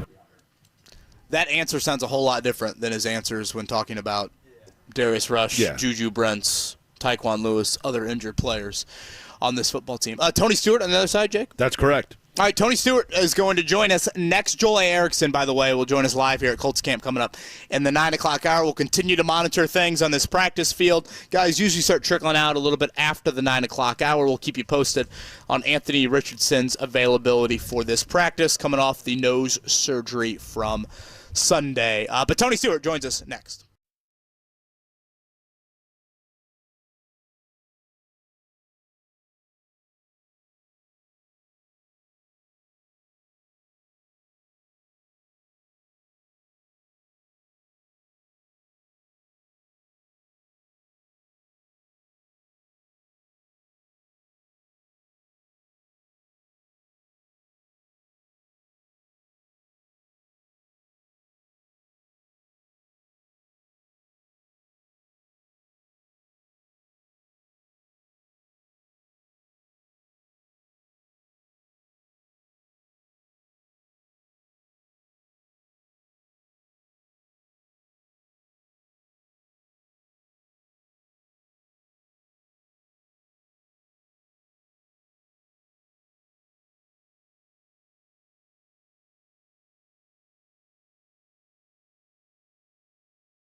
Listening to Kevin and Query on 93.5 and 107.5. The Fan. Just about a month from now, as a matter of fact, as we are at Grand Park for Colts camp, a lot of attention will be out on the west side for the U.S. Nationals, which, as I have always said, and it probably, for those that are involved in it, they get tired of hearing it, but it's true. The Super Bowl of drag racing, the Indy 500, whatever you want to call it, it is the biggest and the best, and it is all coming up Labor Day weekend. And to talk about that, to promote it, a guy who has decided to dabble his toes into, and not just, here's the thing, Tony Stewart, like you didn't decide just to kind of experiment when it comes to drag strip racing. You just decided to go all in, which I kind of love. First off, thanks for joining us, man. It's good to talk to you. Thanks. Yeah, I would say dabble was an understatement for sure. We might have just dipped one toe and said, this doesn't feel too bad, and then just dove head first. But, I'm really enjoying this. It's been a lot of fun to meet Leah, start going to some of her races. She was going to my races, and, that evolved into going to drag racing school just to kind of get a better understanding of what she's talking about from behind the steering wheel, and here we are another year down the road after that, and now I'm driving a top alcohol dragster. You're married, you own cars, you're running in it. The Dodge Power Brokers NHRA U.S. Nationals, by the way, is what we're talking about. I want to begin with this. You have obviously, Tony Stewart, been able to race anything, and it's one of the things I know how much you look up to AJ Foyt and just the versatility of that. Is there anything at all that translated, other than just having your hands on a steering wheel, towards learning how to race in this discipline of racing? It is drastically different, and you wouldn't think it would be. I mean, I've been racing my entire life, obviously, and I remember watching the drag races, and I always thought they fired up, they do a burnout, they back up, engine tuners twisting knobs, and then they send them up and they go. And there's way more to it than that. So to your point, though, the driving side, when you hit the gas, I mean, your instincts kick in just like they would any other race car. But I think the thing that people don't realize is how intense just the procedure and the cadence of the procedure.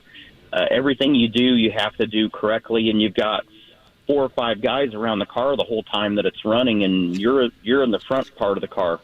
So to sit there and everything motor and everything's behind you and all those guys, and you're responsible for their safety too. So just making sure you do everything correct is a big part of what we do in drag racing, and the focus. It's just a different mindset, and it's a different skill set that you have to do drag racing. It's racing legend and Indiana native Tony Stewart. He's with us here on the Payless Liquors hotline, again, along with the NHRA Nationals coming up. Obviously here, a week from Sunday, Jake, we've got the Brickyard that will be over at IMS. We have seen a change to the road course here in recent years. Tony, if you got to make the decision, would you like to see the Brickyard on the oval or on the road course over at IMS? I'm a traditionalist, and I'm old school. I want the oval all day long. Well, you had pretty good success on it, no question about that, right? Yeah, I had 2 good Brickyard wins, and that there's nothing that beats winning at home and, having your family and your friends there and being able to celebrate after a win at Indy. So that's always been the holy grail to me, always will be. So there's just something about winning at home that makes it even that much more special. I remember, Tony, and I can't recall whether it was your first or second win out there, but I do remember watching it, and I think you went past the turn 2 sweets. And as a kid also that grew up in Indianapolis and always, just had dreams about the Indy 500 in particular, but I think I felt, to an extent, I can't pretend to know what it was like to be in the car, but I think I felt like what that would feel like, just the pride of an Indiana guy winning there, right? So I'm curious, does that same thing translate for you with the U.S. Nationals? Because I hope that people realize just exactly within the sport that you're now involved in how big the event in Indianapolis is in respect to that sport. Yeah, you're 1,000% spot on. It's and you said it at the beginning of this. It is the Super Bowl. It's the Indy 500. It's the Daytona 500. It is NHRA drag racing's biggest event of the year. This is the one that if you say, I get to win one race during the year. Which one do I want it to be? This is absolutely that race. It's that big. It's 5 days of every class that NHRA has out there competing, and it makes it fun for me because I get to race out there, not at the same time, obviously, as my wife and Matt Hagan that drives our funny car, but to run the top alcohol class there and to know that I'm racing for the same trophy that the top fuel and funny car guys are running for. It's that prestigious that it will have the same feel as a Brickyard win if we were lucky enough to finish it off. How is that balance, Tony, in terms of, you have obviously had experience in being an owner that is also racing and having to balance that, but then you add into that the fact that it's your wife. And, do you guys separate it when you go home? Do you sit there and all of a sudden at the dinner table you say, like, listen, what happened on that run? Take me through how all of that kind of works out. Yeah, I've had to think about that quite a bit, actually, because, you have to have separation between being the husband and being the car owner. So, I think a lot of it's the funny thing that I've told a lot of people is that being married to Leah and being around her and seeing her intensity when she races, it is like looking back in time 17 years at myself. So when things happen, it's like I know exactly where my mindset would have been as a driver, and I'm like, I don't think this is a good time to go ask her what happened. I go to the other pit and go talk to Matt Hagan for a while, but it's a challenge. It's also very rewarding as well. When you get to do what you love doing in motorsports and get to do it with your wife, I don't know how it gets any better than that. We both love racing in general. Obviously, she's been a drag racer her entire life. I'm new to it, but when I started going to the races with her, it was like setting a hook. I fell in love with it myself. Still love everything else that we do, but really love this sport. So, there's those times when I'm still in car owner mode and I'm like, I need to sit here and think about what I'm going to say before I say it, because that's going to be the difference between sleeping on the bed or sleeping on the couch. Boy, we can all relate to the couch with that one. Tony Stewart's with us here on the Payless Liquors Hotline. Tony, my extent in a racing vehicle of any kind is as a passenger with Mario Andretti, two-seater, 2 laps around the oval there at IMS. I was absolutely just in awe getting out of that car thinking, how in the world could anyone do that for, 200 laps, let alone 32 other cars around them, et cetera, et cetera. And you, lo and behold, do that and then also do the double with a Coca-Cola 600 at the same time, later that day. What is the part of that you think maybe either doesn't get talked about enough or the part that was the most strenuous for you in accomplishing that? I think it was both physically and mentally being prepared. The first time we did the double was in '99, and I was part owner in the IndyCar team. And, obviously everybody's seen me for years. They know I'm not the guy that's, at 5 o'clock beating the door down at the gym to go work out in the morning. So, for me, the first year, it was really difficult to be physically prepared. I thought I was ready to go. I felt like I was race fit. But what I didn't understand was the nutrients and the nutrition side that I needed to pay attention to be able to do both of those events. So in 2001, when I did it the second time, we hired a trainer from the Carolina Panthers football team that was with me for 3.5 weeks straight. And everything that I ate, drank, he had it documented. He wrote everything down, but he dictated what I ate and drank. I literally lost 6 pounds in the 3.5 weeks just from what he was feeding me versus what I wanted to eat. But I was in way better shape the second time around. We ran the 500, ran 6, got in the airplane. They get IV fluids in you, give you food that they want you to eat for. I had a Rice Krispie treat bar, and I didn't understand if there was something in that's what they wanted to get in my system for the 600 in Charlotte. But finished third at the 600 and felt like I could have ran another race that night. So, the training part of it was a huge asset in our success the second time around. Speaking of conditioning, Tony, I saw a photo of you recently. It looks like you're getting back into shape, actually, and so that made me curious. If I'm not mistaken, your first NHRA win was in Vegas. I could be wrong in that, but when you won, were you able to go to Dairy Queen and celebrate? Because don't you like to go to Dairy Queen to celebrate a win? Yeah, you're right. I did win at Vegas. That was my first win this spring. But yeah, the local Dairy Queen. There's two of them in town. They're two different owners too. But the one that sponsored me when I was 9 years old, he still owns it. He doesn't get around quite as good as he used to when I was 8 years old. But he's still at that store every day. Daughter runs it, and he's there working like he always has. He just doesn't work quite as fast. But we still go in there at lunch with the rest of the Liars Club and have a good time bench racing and telling stories. And once about every 5 or 6 trips there, he'll break down and give me a free chocolate shake. So I might be making him go broke. I'm not sure. Hey, Tony, I know you got a busy day, so we'll let you go here in a second, but I did want to ask you also, again, Tony Stewart is our guest on the Payless Liquors Hotline. Labor Day weekend is when the Dodge Power Brokers NHRA U.S. Nationals will be taking place. Tony will be out there in his top alcohol dragster, his wife, and, of course, his team as well. 3 different levels that you can see him racing. But in terms of next weekend, just your overall thoughts right now. I know Chase Briscoe ran really well on the road course a year ago, but just where your team is right now in Cup and where you would like to see improvement.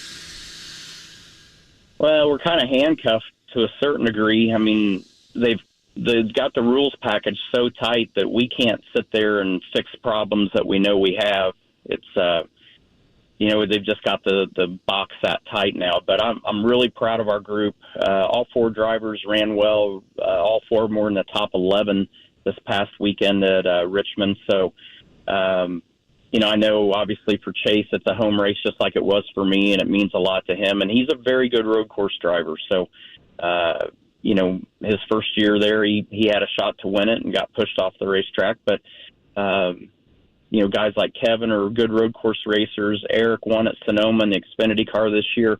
We've got guys that know how to road race. We just got to be able to give them what they need to do to get the job done. But at least we were encouraged this weekend by Richmond, where it's not a big track. It's more that short track feel, and that's what you get with road courses. You kind of use some of those same setups and techniques to get the car working there as well. So I'm excited about it. So what changes would you like to see that would loosen up those handcuffs a little bit for your team? Change all the officials in NASCAR would be the start. they're the rule makers, but no, it's a tough job. I mean, running a sanctioning body is very tough, but they've just got you're kind of stuck at whatever the manufacturer submitted for Aero, and we're just a little bit behind in that, so we're having to try to find other ways to compensate for, and it's much tougher than people think. Well, Tony, from the Indianapolis Zoo to Riley Children's Hospital to basically anywhere that you go around central Indiana, I know of the privately and quietly and without the request of things exactly like that, of public mention for it, the things that you've done for people around central Indiana. So certainly hope that central Indiana can pay you back by helping you get a win out at the U.S. Nationals and helping you continue to grow that career, and appreciate your time this morning. Nothing would be better than to celebrate with our hometown fans. So look forward to seeing everybody out there. And, man, I'd say if we get lucky enough to win the U.S. Nationals and top alcohol dragster, we will have one hell of a party that night. So we'll make it a very special Labor Day weekend for sure. Chocolate shakes for everybody, baby. Yeah, I might have to spice it up even a little more than that. We might have to throw a little extra in it. Top alcohol chocolate shakes for everybody. No need to sleep on the couch that night, right? That's right. Thanks, Tony. Appreciate it, guys. Thank you. That's Tony Stewart right there on the Payless Liquors Hotline. Born in Rushville, Jake. I kind of forgot that aspect to it. I think it was grew up in Columbus, but someone should think Columbus. Some used to call him the Rushville Rocket, but I think the Columbus Comet's kind of the more accepted. Hey, my mom taught junior high basketball in Rushville. Have we ever talked about that? Did she really? My parents lived there before I was born, as a matter of fact, for a very short period. It was during that blizzard year. She was really happy. She only had to coach 4 games. Nice. Blizzard of 78, baby. We'll continue on the other side here. Grand Park talking about the Colts and, of course, a gorgeous start to August here for Colts camp. You're listening to Kevin and Query, 93.5, 107.5 The Fan.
To Kevin and Query on 93.5 and 107.5. The Fan. I want to put one bow tie on that last conversation, by the way. I am well aware because I saw both sides of it, of Tony Stewart over the course of his career, the polarization of Tony Stewart as a racer, and certainly saw the fiery side of him in dealing with the media. I was never personally like the victim of that, but I certainly saw it, and I know of the different controversies in which he's been involved. But I always go back to this.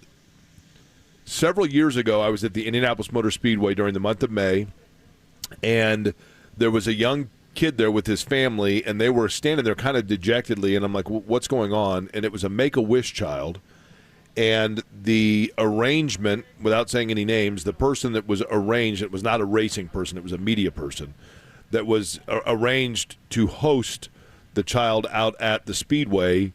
There was a breakdown in communication, and the family was left there without things following through. And so I got to know, Cameron was his name. Thankfully, Cameron is still with us today. But Cameron was like 8 years old and had, at the time, a brain tumor, and I got to know him a little bit, and his favorite driver was Tony Stewart. And so I can't even remember in what channels that I went through to accommodate or make possible a meeting with Tony Stewart.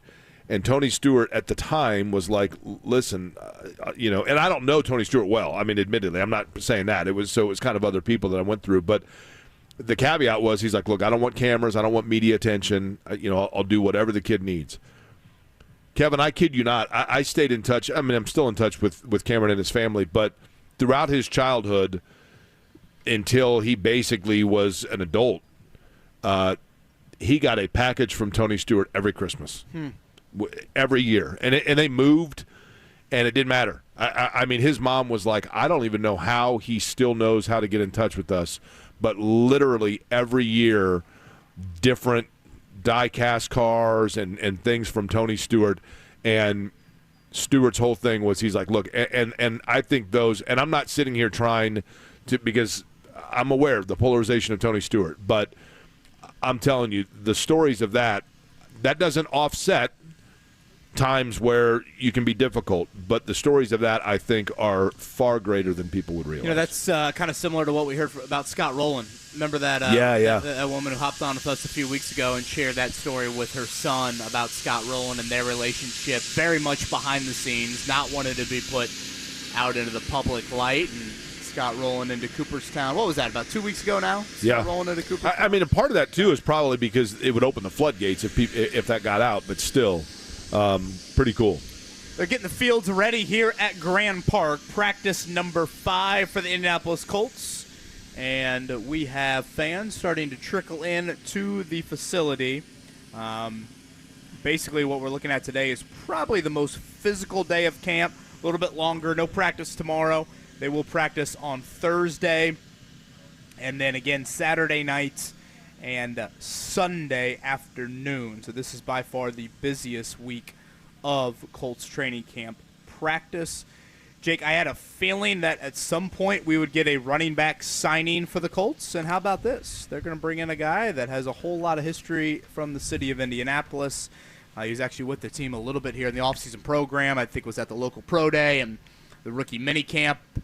From the University of Indianapolis, Toriano Clinton has been signed to the 90-man roster. Again, just 4 running backs healthy for the Colts right now. That would be Deion Jackson, Jake Funk, and then you've got 3 rookies. I guess if you want to tack Clinton onto that to make it Rob Kendall listens to the show and is going to be livid to know they just signed Clinton. Evan Hull, Xavier Woods, and now Toriano. I think I went to high school with a Chelsea Toriano, Chelsea Clinton. If we want to try and tie it all together here. 43 games at UINDY. Jake, how about this for your running back average? 7.7 a pop. That's pretty strong. 48 touchdowns, a whole lot of kick return history as well. Safe to say he put up some big-time numbers. So I remember seeing Clinton at that local pro day, and again in the rookie minicamp. So a 5th running back now joins a 5th healthy running back, I should say, joins the. Man, how awesome would it be if he actually got an opportunity? and put up some numbers. I mean, that would be like a 30-for-30 level deal, right? If there's any position for it to happen, isn't it there? You're right. No question about that. You are correct. I think in a way, you remember Philip Lindsay for the Colts? Yes. So Philip Lindsay former Bronco, right? Did that in Denver. He went to, what would have been the school out there? Maybe Northern Colorado. He went to some school out in the Colorado state, or I guess the Denver area. Everyone describe it, probably more of the state of Colorado. And that's the thing the NFL has tried to do with these local pro days. And for those that are unfamiliar with the local pro day, basically it happens a few weeks before the draft. You have a map drawn. The NFL draws kind of a radius around your city, and then basically you're allowed to invite local college kids, local high school products as they get ready for the draft. And, part of this is given the radius of the Colts and the fact that it's not a very densely populated NFL talent map when you draw around the city of Indianapolis. But the guys from UINDY, the guys from Marion, the Colts had a Butler wideout on their 90-man roster for a period here during the offseason. The ability to make an in-person impression on a scouting department or a coaching staff, that is by far the best and easiest chance to try and earn that trust. And honestly, Jake, kind of spinning it forward to Colts training camp right now, we had E.J. Speed on the show earlier. I brought up to E.J. Speed the name Darrell Baker Jr. He's a cornerback that I think has sparked and has impressed here, and E.J. Speed agreed with that and said, honestly, he kind of saw that last year when Baker was on the practice squad. What is happening there, Jake, I think could be looked at in a negative light in projecting Juju Brents, the rookie out of Warren Central, for his first season. Today will mark practice number 5 for camp for the Colts, Jake. Assuming Juju Brents does not practice, he's out with a hamstring injury right now. It sounds like his return is supposed to be pretty soon, but let's just say he doesn't practice today. You add the 5 camp practices onto the 13 team practices the Colts had back in the spring, that would be 18 practices that Juju Brents has not been available for. He has not practiced yet in an NFL setting, whereas a guy like Darrell Baker Jr., for example, I think has been out there for virtually all of them, if not all of them. Think about that. I mean, Darrell Baker Jr. gets 18 chances to impress a coaching staff, to earn a coaching staff's trust, whereas Juju Brents, the only thing he can do is speak up in meetings right now. So I know it's kind of a weird way to kind of spin off on that a little bit, but I do think in looking at non-rookies, and I know a lot of people here locally know the Brents story from Warren Central and playing at Iowa for a couple seasons and finishing up at Kansas State. He actually had his draft party right here at Birdie's, where you and Shannon were. Did he really? Night. Yeah. That's where he had his draft party. A big bummer that he has missed this much time here in his rookie season. By the way, I asked this question on Twitter the other day, Kevin, but it's interesting that you mentioned the UIndy running back. Give me the name of 2 or 3 schools that are not schools that you think of as great college football programs that you are always surprised how many players they have in the NFL. Honestly, the first school that comes into my head, Jake, is the school, ironically, of a guy that the Colts just cut to make room for Toriano Clinton, and that would be Jamal Woods from Illinois. Illinois, we talked about that. Second highest, Alabama and Illinois were the 2 schools that are the most represented on the Colts roster, if you can believe that, their camp roster. Really? Yes. They had 3 players, so now it would be 2. But doesn't it seem like there are always players from Syracuse in the NFL? Syracuse like would be another one. NFL? I mean, Jake, Northwestern won 1 football game last year and had 4 guys drafted. No. Boston College is always in that Boston mix? College, yep. Certainly some local flavor with Boston College. There are probably those outside of this area that say Purdue for that same question. Well, Purdue, the streak. How long was that streak of a Super Bowl winner? 19 or 20 years, right? that long? Super Bowl participant, I think, wasn't it? Participant. They had a player in the Super Bowl for and there was a 1-year lapse, and then it started back up again. I mean, a rich defensive line history for Purdue. Did I see Ryan Kerrigan's coaching with Washington? Is that right? I know that. I think that's right because I saw him in the news, probably 4 months ago? Somewhere in there. We'll continue to update you on where things stand Anthony Richardson-wise in practice. So far, nothing from the Colts on his availability for today. Players should start trickling out here onto the practice fields in the next few minutes. Joel A. Erickson from the Star is going to join us at 9:30. Obviously, we'll have a ton to get to with Joel on the saga that, frankly, has been Colts training camp so far. But I think we should probably go with a pop quiz before Sounds good. then. Are you good with that? I'm good with that. Fans are starting to trickle in here, so I'm playing my favorite game of what's the most random jersey. So far, we've got Shaq Leonard, Peyton Manning, and Andrew Luck that have walked through. Did you notice yesterday the Colts put out a kids cam video, and the kids all chimed in on their favorite player? Shocking, I didn't see any Jonathan Taylor clips from any of the kids. What was the most common answer? I think you had your Leonards, your Pittmans, your Nelsons. I was going to say Nelson. Richardson. Yeah. Here's a Reggie Wayne jersey coming this way. Do you think we get a bloopers reel from the Colts on the Taylor ones they cut out? Yeah. Some kid. Marcus Pollard. By the way, the Reggie Wayne jersey is Good Jimmy. Oh, Good Jimmy's back? Yeah. I can't see him right now. He's a regular. 317-239-1070. Let's do the pop quiz. Mark, when we have callers, you let us know on that end. Will do. And we'll continue to give away a 4-pack of tickets to the State Fair as we were out there last Friday for that. By the way, I don't know when my annual trip to the fair is going to be with Shannon because latest text, she has been selected. Oh. So we're doing it? Well, no, hold on. Shannon on jury duty today, by the way. We're trying to get her weeded out. But I'm not saying her last name so that. Is she allowed to reveal what the case is, or would that be highly Actually, against the rules? she sent what do you call it? Is it a GIF or a GIF? I go GIF. She sent a GIF of a woman looking very uncomfortable, and it just says, "My name was called, so now I wait." So I don't know if that means she was selected. I don't know. It sounds awful to me. I think it'd be awesome. I just want to be in control over my schedule, and I feel like I'm not in control of the schedule there at all. I mean, I think it'd be fascinating. Absolutely fascinating. Yeah, I'm shocked you just don't camp out and just kind of volunteer yourself. I would be. Can you imagine if I got on jury duty, though? It would be literally, they'd be like, the jury has been deliberating for 29 days over a check fraud case. Because I'd want to know, now, wait a minute. So let's go more into the guy's background. Can we find more out about that? Where exactly was he shopping? Why was he shopping there? Has he been there before? Mark, we got pop quiz callers? Yeah, sorry, I was answering the phone. Yes, we've got full phone lines. Cool. Let's go ahead and dive into that. Jake, a number 1 through 8 is a giveaway. Whoa. Hold the phone. Have you studied? Do it right here. Can you handle the pressure? Sharpen your pencils. It's time for the Pop Quiz with Kevin and Query. Brought to you by Jiffy Lube, Indiana's favorite oil change since 1985.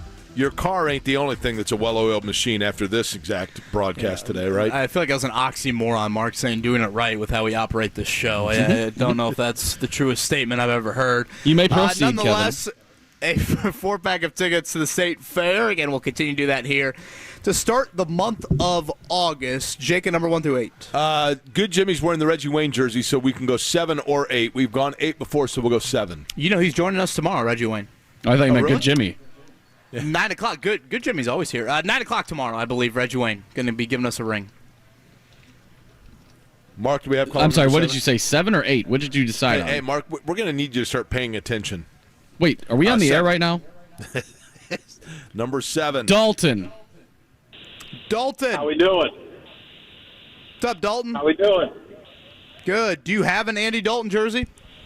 I do not, but I did grow up watching them. I always How about liked Darren it. Dalton? No. Okay. B. Dalton Booksellers? You ever buy anything at B. Dalton Booksellers? I do not think so. No, not much. Ever been to Dalton, Alabama? Dalton, our last question today is going to be, what college did Andy Dalton attend? Do you know the answer? Ooh, I know that. That Andy Dalton attended. I do not. They played. They eliminated Indiana State from the College World Series. They played in the national championship game in football last year. They're located in the same hometown as E.J. Speed. Although played is probably a loose term. Okay, well, Dalton, we're off to a good start. Dalton, would you like for me, that would be Jake, or for Kevin to lead you off with question number 1, which will not include asking you about Andy Dalton playing at TCU? Let's do Kevin. All right, Dalton, let's do it. Which team has the worst record among current Major League Baseball division leaders? Would it be the Reds, the Rangers, the Twinkies, or the Dodgers?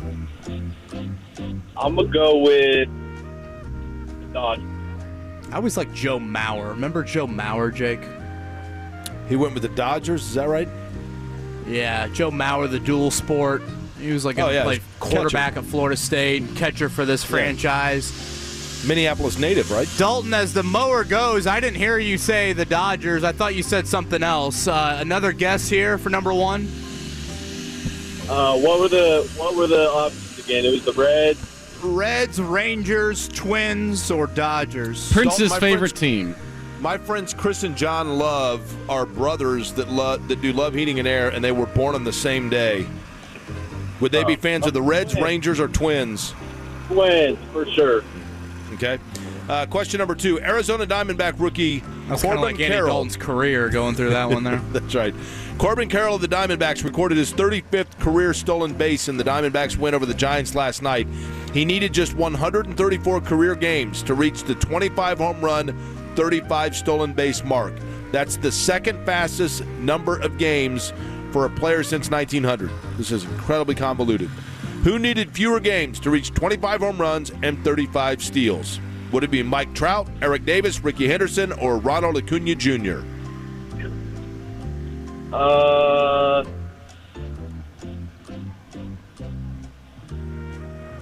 Show's over at 10. Think about a fish. A bee.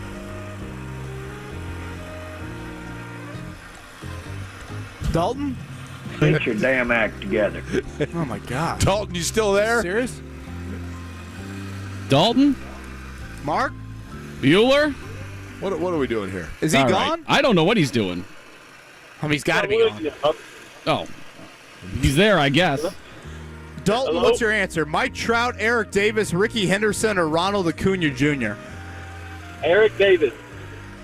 Gosh, Jake, I feel like the last 2 days we've had to be so stern with our pop quiz. We are on the struggle bus, I feel like, the Boy. last 2 days. All right, Dalton, look in the mirror. Time to regroup here. This will make you feel old. Happy 45th birthday to the Colts' all-time leading rusher. That would be Edgerrin James. James rushed for 9,226 yards over 7 seasons with the Colts. Who is second to Edge on the Colts' all-time rushing list? I would not have gotten this. A, Eric Dickerson. B, Lenny Moore. C, Marshall Faulk. D, Lydell Mitchell. We'll go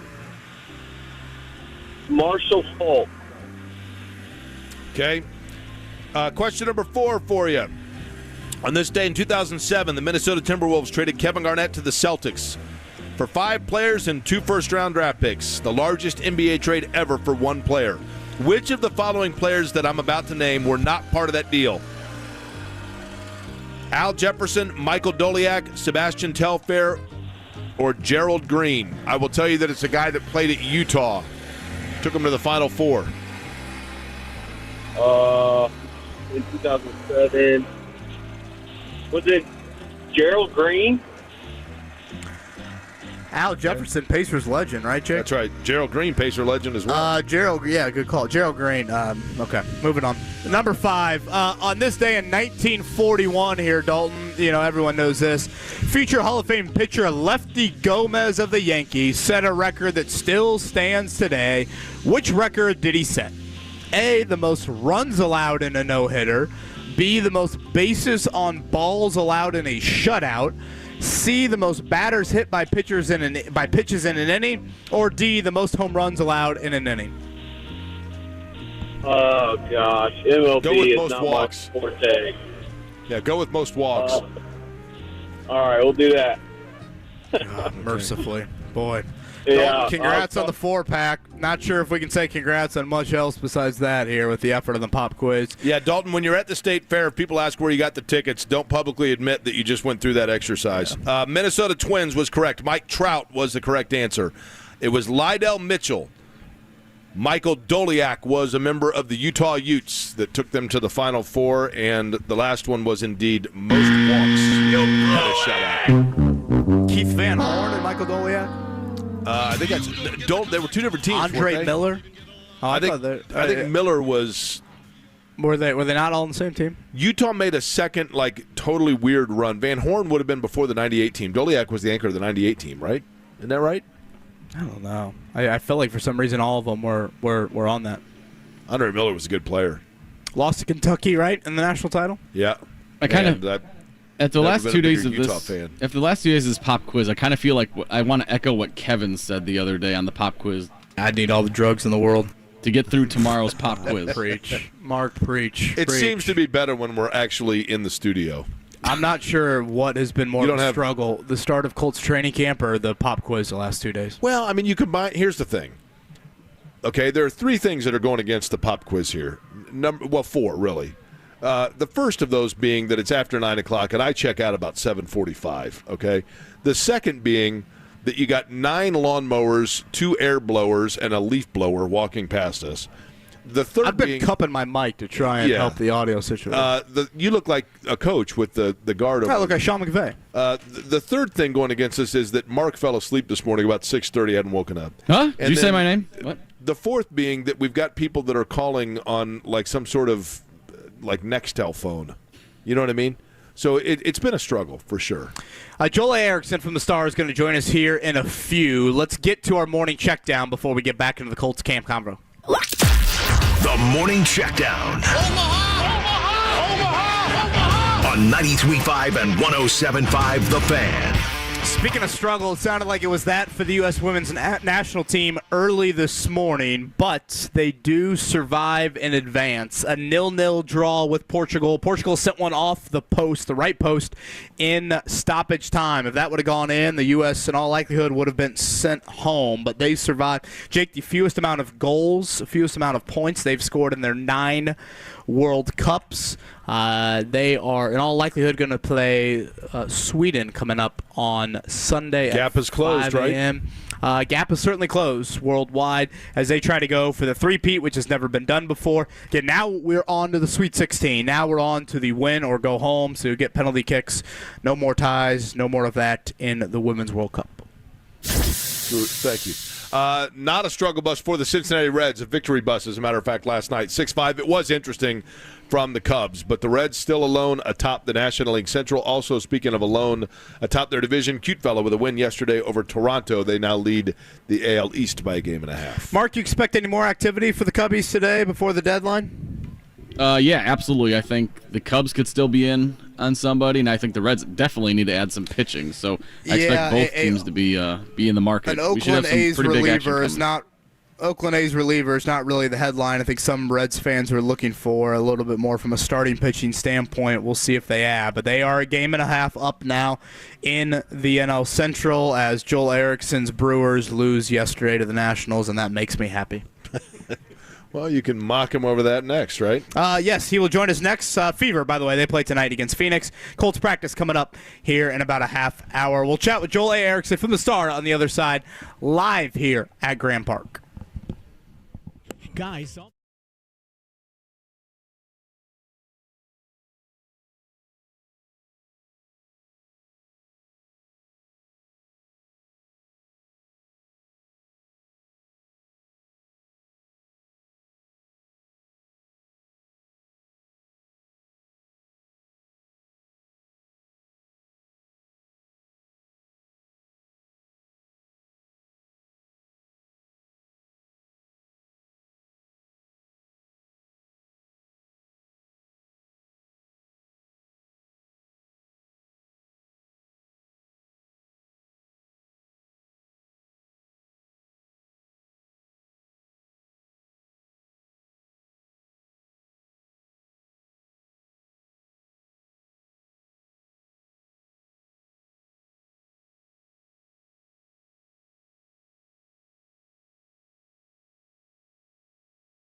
Kevin and Query on 93.5 and 107.5. The Fan. All right, here we are, Colts training camp, and Joel Erickson joins us here. And Joel he's brought some gifts. And Mark, this is something that I think you will be a fan of. Again, Joel and I had a friendly wager on the Reds and Brewers series, and by the way, things have turned since then, Joel. The Reds and Brewers series from was it last week or 2 weeks ago at this point? Out of the All-Star break, right? Yeah, last week. It was end of the month. They had another one out of the All-Star break, but the Brewers take 2 of 3 from the Reds. Jake, I gave Joel a 6-pack of beer. Have you consumed any of the beverages? Yes, it's a real good IPA. That Hustle IPA is it's like a nice, clear, crisp one. It's pretty good. So for the Hustle summer. IPA from Rheingeist. I felt like the You had to get a Cincinnati beer, right? Yeah. It's got the baseball stitches on the ball. I thought it was a good-looking can, and also I was curious about the taste. So that's good to hear. Now, you have brought me something. Yes. Okay. So the bet was, I think Mark was trying to get us to do like a shirtless yeah, run. I know. I was a little turned off by that. But it was whoever's team won. The other one had to wear a shirt, and I could make you try to wear this one. Wow. This is the sun's out, guns out when it's 90 degrees or higher. Make sure the camera sees that. Is that extra small? This is a medium. This is a medium, but I didn't want that would fit Max for dinner. I didn't want to do that to KB. I was wearing that the last Brewers-Reds game I was at. But this one, we'll just go with the old standard, a little bit bigger. All right. It's performance too, so it's not going to make you too hot. I am, I think Mark will get on me if I don't. I'm willing to put that on. I think you have to put the other one on. You have to. Should I, Jake?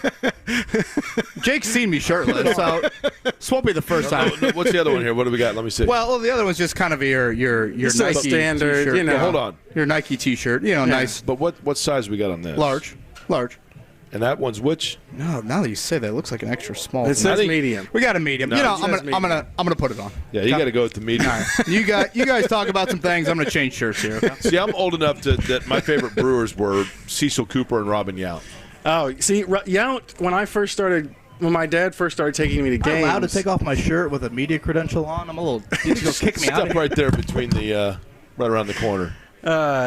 Yount was on the very tail end because I'm from way up north in Wisconsin, so we would go to the Metrodome for Twins Brewers games, and it was like Kirby Puckett when the Twins were really good, and then Yount was in his late. So 30s. did you see Winfield play? No, Winfield was a Blue Jay. I'm sorry, I was thinking Twins. I remember those teams because actually that doesn't. Landon, can you get the camera back on me? The shirt fills out well. It fills out well. Here's what's scary. What's scary is you actually look like half the state of Wisconsin. Oh, my God, Kevin. That's what what's the scary hell? about this. Excluding Mark, this is all your idea. I know. Add 70 pounds and you are the biggest Wisconsinite ever. Rick Venturi is looking horrified behind you. Coach, I apologize. A bet's a bet. You got Rick Venturi's come over. Coach, I'm sorry. Joel and I had a bet. You're a big Rays fan. Joel and I had a bet for our Brewers and Reds, and if I lost the bet, I had to wear a shirt of Joel's choice. This is what he brought in. I tried to give him a way out, Coach. I did. There's a much bigger shirt, but KB being a good sport, he went for the tank top. I mean, on the 95-degree days that we had, James, not with the official. James Boyd's got an official camera that he's now taking shots. The arms are horrific, man. Like, have you? My Rays are rallying. Rays are rallying, says Coach Venturi. Rick Venturi and I could make a wager on the Orioles, the cute fella, and the Rays in the East. Kevin, have you done any sort of like bicep work at all? No, I'm too afraid it'll impact my golf swing. You look like you need to put SPF 100 on those guns you got right now, Kev. Well, guns. That was a nice compliment from Mark. Yeah. Mark, I think if you got the HD version of the camera, you would not call them that. But that's true. I appreciate that. Well, it is the sun's out. That's the sun's out, guns out, going to games shirt. That's what that's for. That is, yes. This is 100% that. Well, Joel, based on those arms, the sun ain't been out forever. Joel, well, I mean, Jake, do you want me to take my shirt off more? I mean, you seem to be appalled by it. I'm good. We're fine. We're doing just fine here. Joel Erickson is with us here from the Indianapolis Star. Players starting to come out to practice. We'll continue to keep an eye on the availability of one Anthony Richardson here on this Tuesday, practice day number 5. Joel, I don't even know where to begin on the Jonathan Taylor situation. let's go here. What's next? What are we waiting for next? I feel like it's potentially Taylor to either speak publicly or come off the PUP list. I'm not holding my breath for either of those things to happen in the immediacy at all. What is next? Ultimately, I think you're probably right. I think it's probably him coming off the PUP list. If he spoke, it would be kind of strange now because there was a sort of a thought that he wasn't going to speak until he came off the PUP list. That's kind of what we were told. And then if he does that, then obviously it's going to be a bigger deal. So I would assume that him coming off the PUP list is next, unless some team wanted to trade for him. I don't know that that's likely. But it does feel like the hard part of this is, I'm sure you felt the same way. There were 3 times last week that I thought we were, okay, now we're in a holding pattern. And then something happened at 9:30 or 10 p.m. Yeah. And it went to a different place than I thought it was going to go. So I'm right now trying to figure out what's the weird thing that can happen that doesn't make sense to you or me in terms of what could happen next. Okay, so the question then becomes, when I watched Taylor walk around yesterday, maybe it's power of suggestion in one's mind, he did look a little bit hobbled, I thought. Is the non-football injury list still in play, or are there too many technical hoops that would have to go through on that? I saw a suggestion from Ian Rappaport, and I admit to not. I keep saying the NFL needs to give us a page where we can just look this stuff up. But I saw him make the suggestion that they had to put him on NFI at the beginning of camp. And I'm not entirely sure if that's true, if you can just slide somebody from the PUP to the NFI once you've already done it. Seems difficult. Yeah. Seems a lot of lawyers involved. So... And that's the other piece of this is I don't know, after what happened the other night where you've got the suggestion of NFI and then Taylor denying that he has a back injury, where you go from there is something that you just don't see in the NFL very often. I don't know what's next for that. Is it a grievance? Is it the NFLPA? Like you said, lawyers is what would. Well, if I'm Jonathan Taylor, the second that I realize that a back injury might possibly put me on a list that costs me paychecks, I'm also then denying that I have a back injury, right? Right, but if you did it after you've already reported that injury to the Colts, they would in theory have documentation, right? But correct. But, again, I go back to, I'm going to be this simple with it, Joel. Is it possible that Jonathan Taylor reported and said, hey, just so you guys know, man, I was working out, I did something to my back, and I want to get it looked at because I felt like a tinge, and it still hurts. Then they do the MRI on it. Then, and they say, oh, you have an inflammation or whatever it might be. Then he comes out and says, hey, look, I want to be traded. This brouhaha swells up, and the Colts say, oh, you know what? Actually, you now might qualify for the non-football injury list. And guess what? You wouldn't get paid if you go on that. And then Jonathan Taylor goes, oh, man, I never should have said anything. I mean, I know that sounds overly simplified, but isn't that possible? It's possible. I just don't know why you would publicly then say I never had a back injury. Because if Jonathan Taylor doesn't have a back injury, Joel, there's no way they can put him on non-football injury list. Right. And that costs him money. So if you're Jonathan Taylor, the second that you find out that a back injury might actually put you on a list that costs you money, then immediately you're saying, I never said that. Man, if that's what's going on, that's such a risky play. I assume that NFL medical staffs have to have everything documented, especially with the PA and everything that goes in there. So if he suggested it, I could be wrong. We don't actually get a big window into how those medical things work. But my assumption would be that if you publicly say I never had one and they have documentation, then it would be a pretty risky play on my part. But I don't know. Your scenario is plausible. It would be hard. It would be hard I'm having trouble wrapping my head around if I was in this situation saying, knowing I just did it. Well, the other side 4 of it days ago, and then the other side of it would be this then. What motivation do the Colts have to make that up?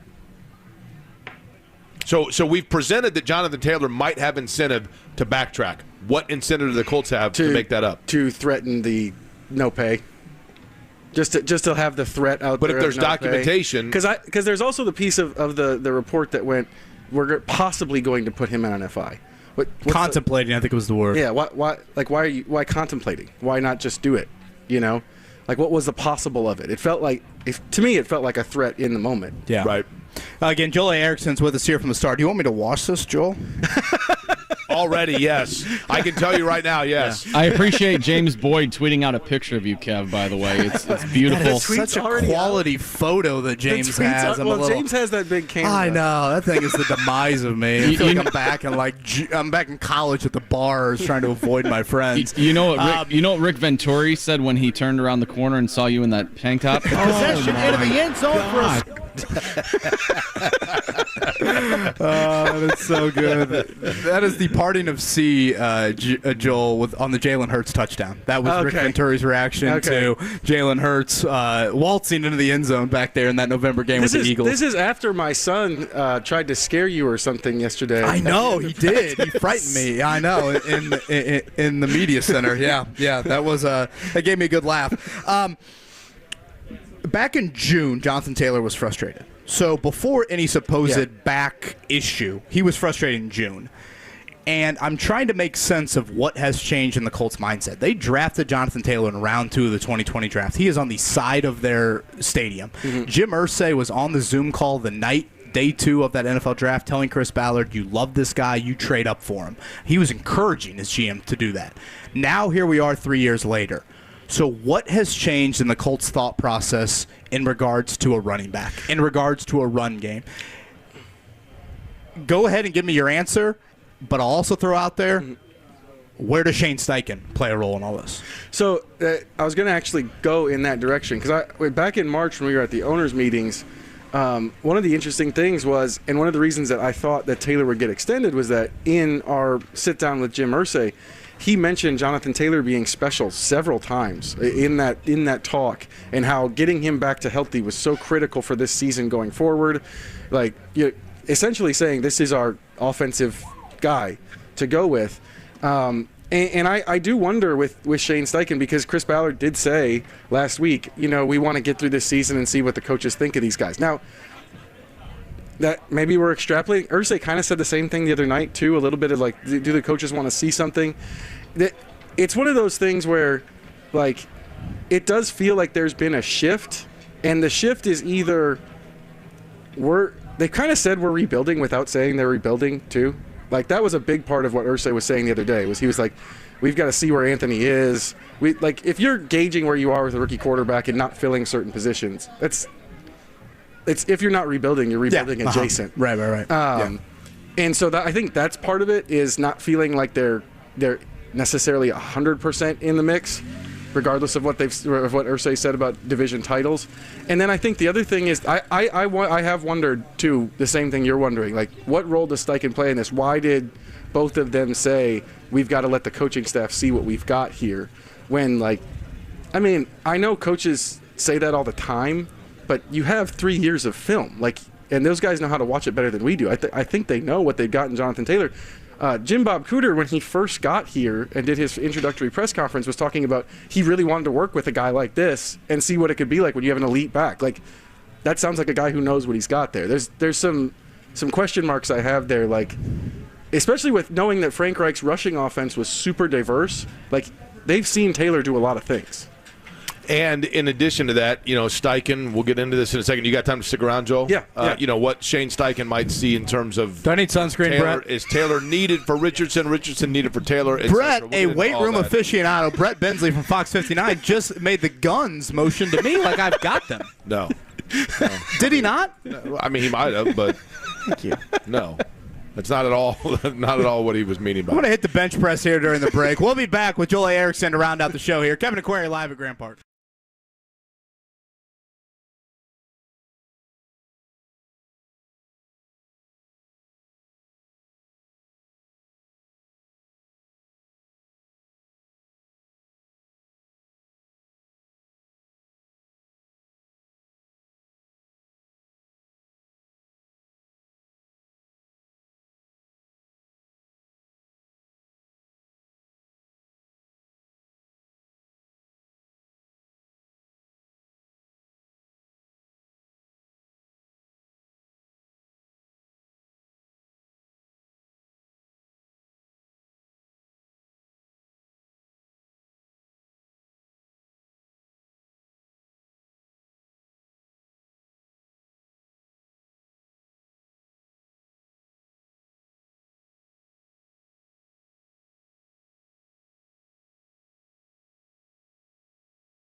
Kevin and Query on 93.5 and 107.5. The Fan.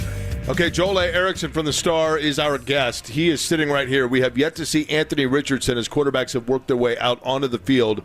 Question for you, Joel, is this. When you look at Shane Steichen's offense, what he did in Philadelphia, Kevin has asked this a lot. I think it's a great question. As the Jonathan Taylor saga continues to brew, is there any chance that Shane Steichen has influence of that, of saying, look, in terms of developing Anthony Richardson, I think we can do running back by committee. We don't need a stellar five-star guy behind him.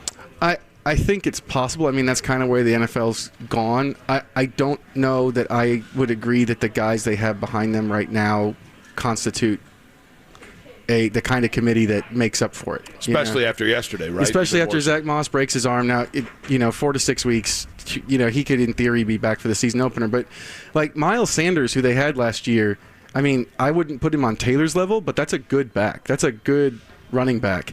Zach Moss is a guy who, albeit he did play well down the stretch for the Colts last year, but he spent 3 years in Buffalo unable to get the starting job. He doesn't really have the top-end speed, the explosiveness that, I mean, Steichen hasn't really tried to give us a whole lot on what he wants out of the offense, but I know he wants explosive plays. And when he talked about like what a running back could give you, a couple months ago, he was saying a good running back gives you explosive plays when you don't have any.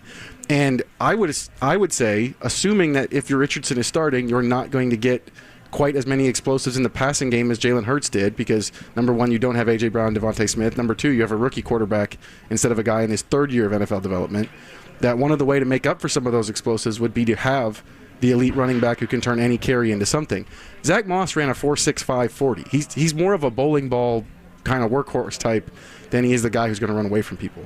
Again, players starting to, really a ton of players now out to practice. I don't know, they set off a big cannon here? Yeah, I don't know what that is. Get practice going. Gardner Minshew and Sam Ehlinger, the two quarterbacks I see so far, unless my eyes are missing Anthony Richardson, have not seen him out to practice. The update from Shane Steichen yesterday was... The glare off your forearms is probably blinding you. I know, Shane just made eye contact over here. Yeah, I think he gave me a little head nod there. I think he was impressed by the guns as well. Bowling ball, they could call me that, Joel, if they need something to fill in for Zach Moss. But the update yesterday was they were hoping for today, the return for Richardson, but worst case scenario would be Thursday. Again, no practice for the Colts coming up tomorrow. Getting back to the Taylor conversation. Walking away Saturday night from Jim Irsay over here, about 30 yards from us, I thought to myself, if both sides are as dug in as they are, and you're not going to pay Taylor potentially anytime soon, don't you have to try and extend Michael Pittman right now? That's a good question. I would think so. Because the fear there, Joel, is all of a sudden, let's say Pittman has a great year, and now he really wants to test the market.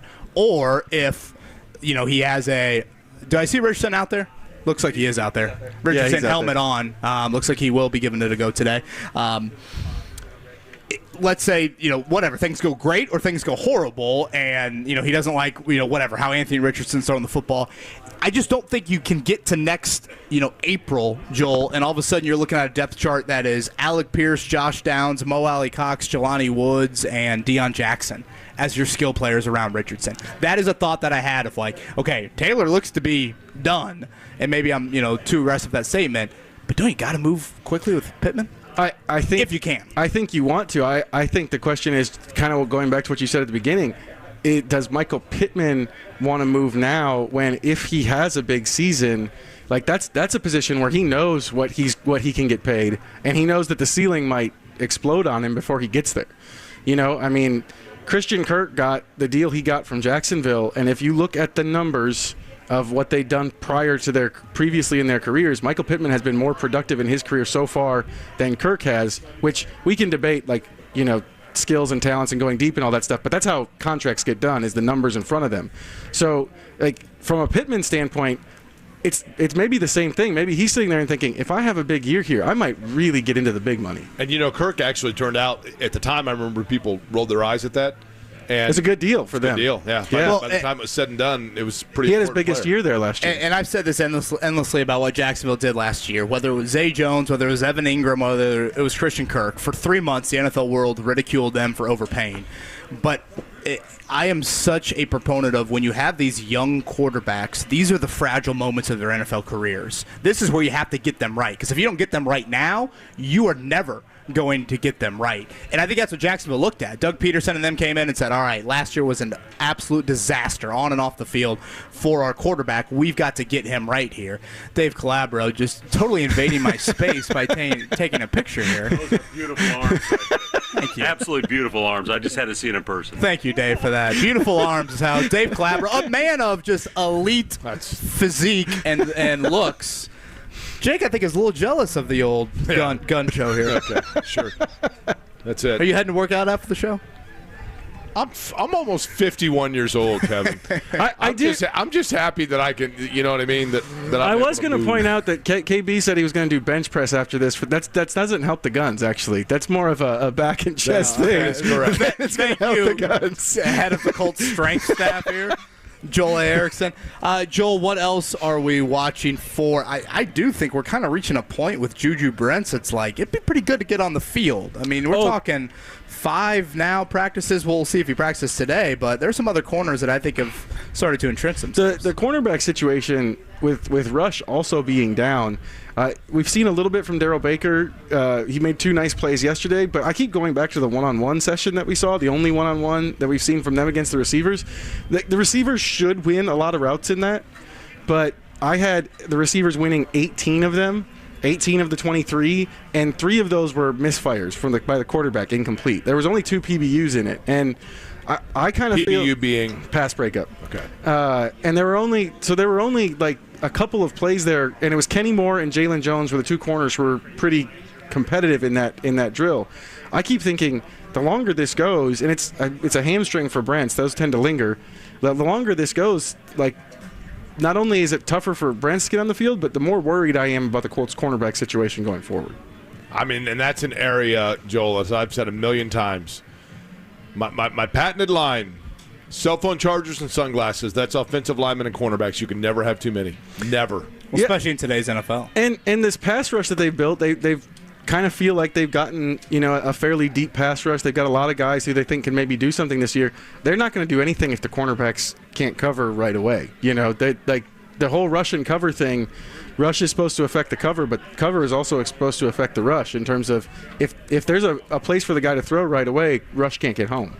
Some members of the national media here kind of looking at me with this. This has not been my fondest moment here. I'm sure they're highly impressed. I do think that guy right there, number 23 in white, has had a nice camp. That would be Kenny Moore. Yeah, Kenny Moore's been great. Yeah. Kenny Moore has looked kind of like we expect him to look in terms of he's had his hands on the ball a lot. I keep joking that hopefully Shane Steichen is just running stuff, because the dumbest play I've ever seen anybody run is a bubble screen to Kenny Moore's side. No, and we've seen immediately a couple blow of those. up. immediate blow up. Joel, thanks for the shirt. Yeah. I will get it back to you after a couple washes. Tomorrow we'll be back in studio. Reggie Wayne is going to. Do you have any Purell detergent? Join us. Looking forward to that conversation with the Colts wideouts coach. If you missed it earlier, E.J. Speed and Tony Stewart with us, and along with Joel Erickson. That will be on the best of 107.5 The Fan has all of your Colts coverage. Again, we'll be back up here on Thursday. Everybody have a great Tuesday.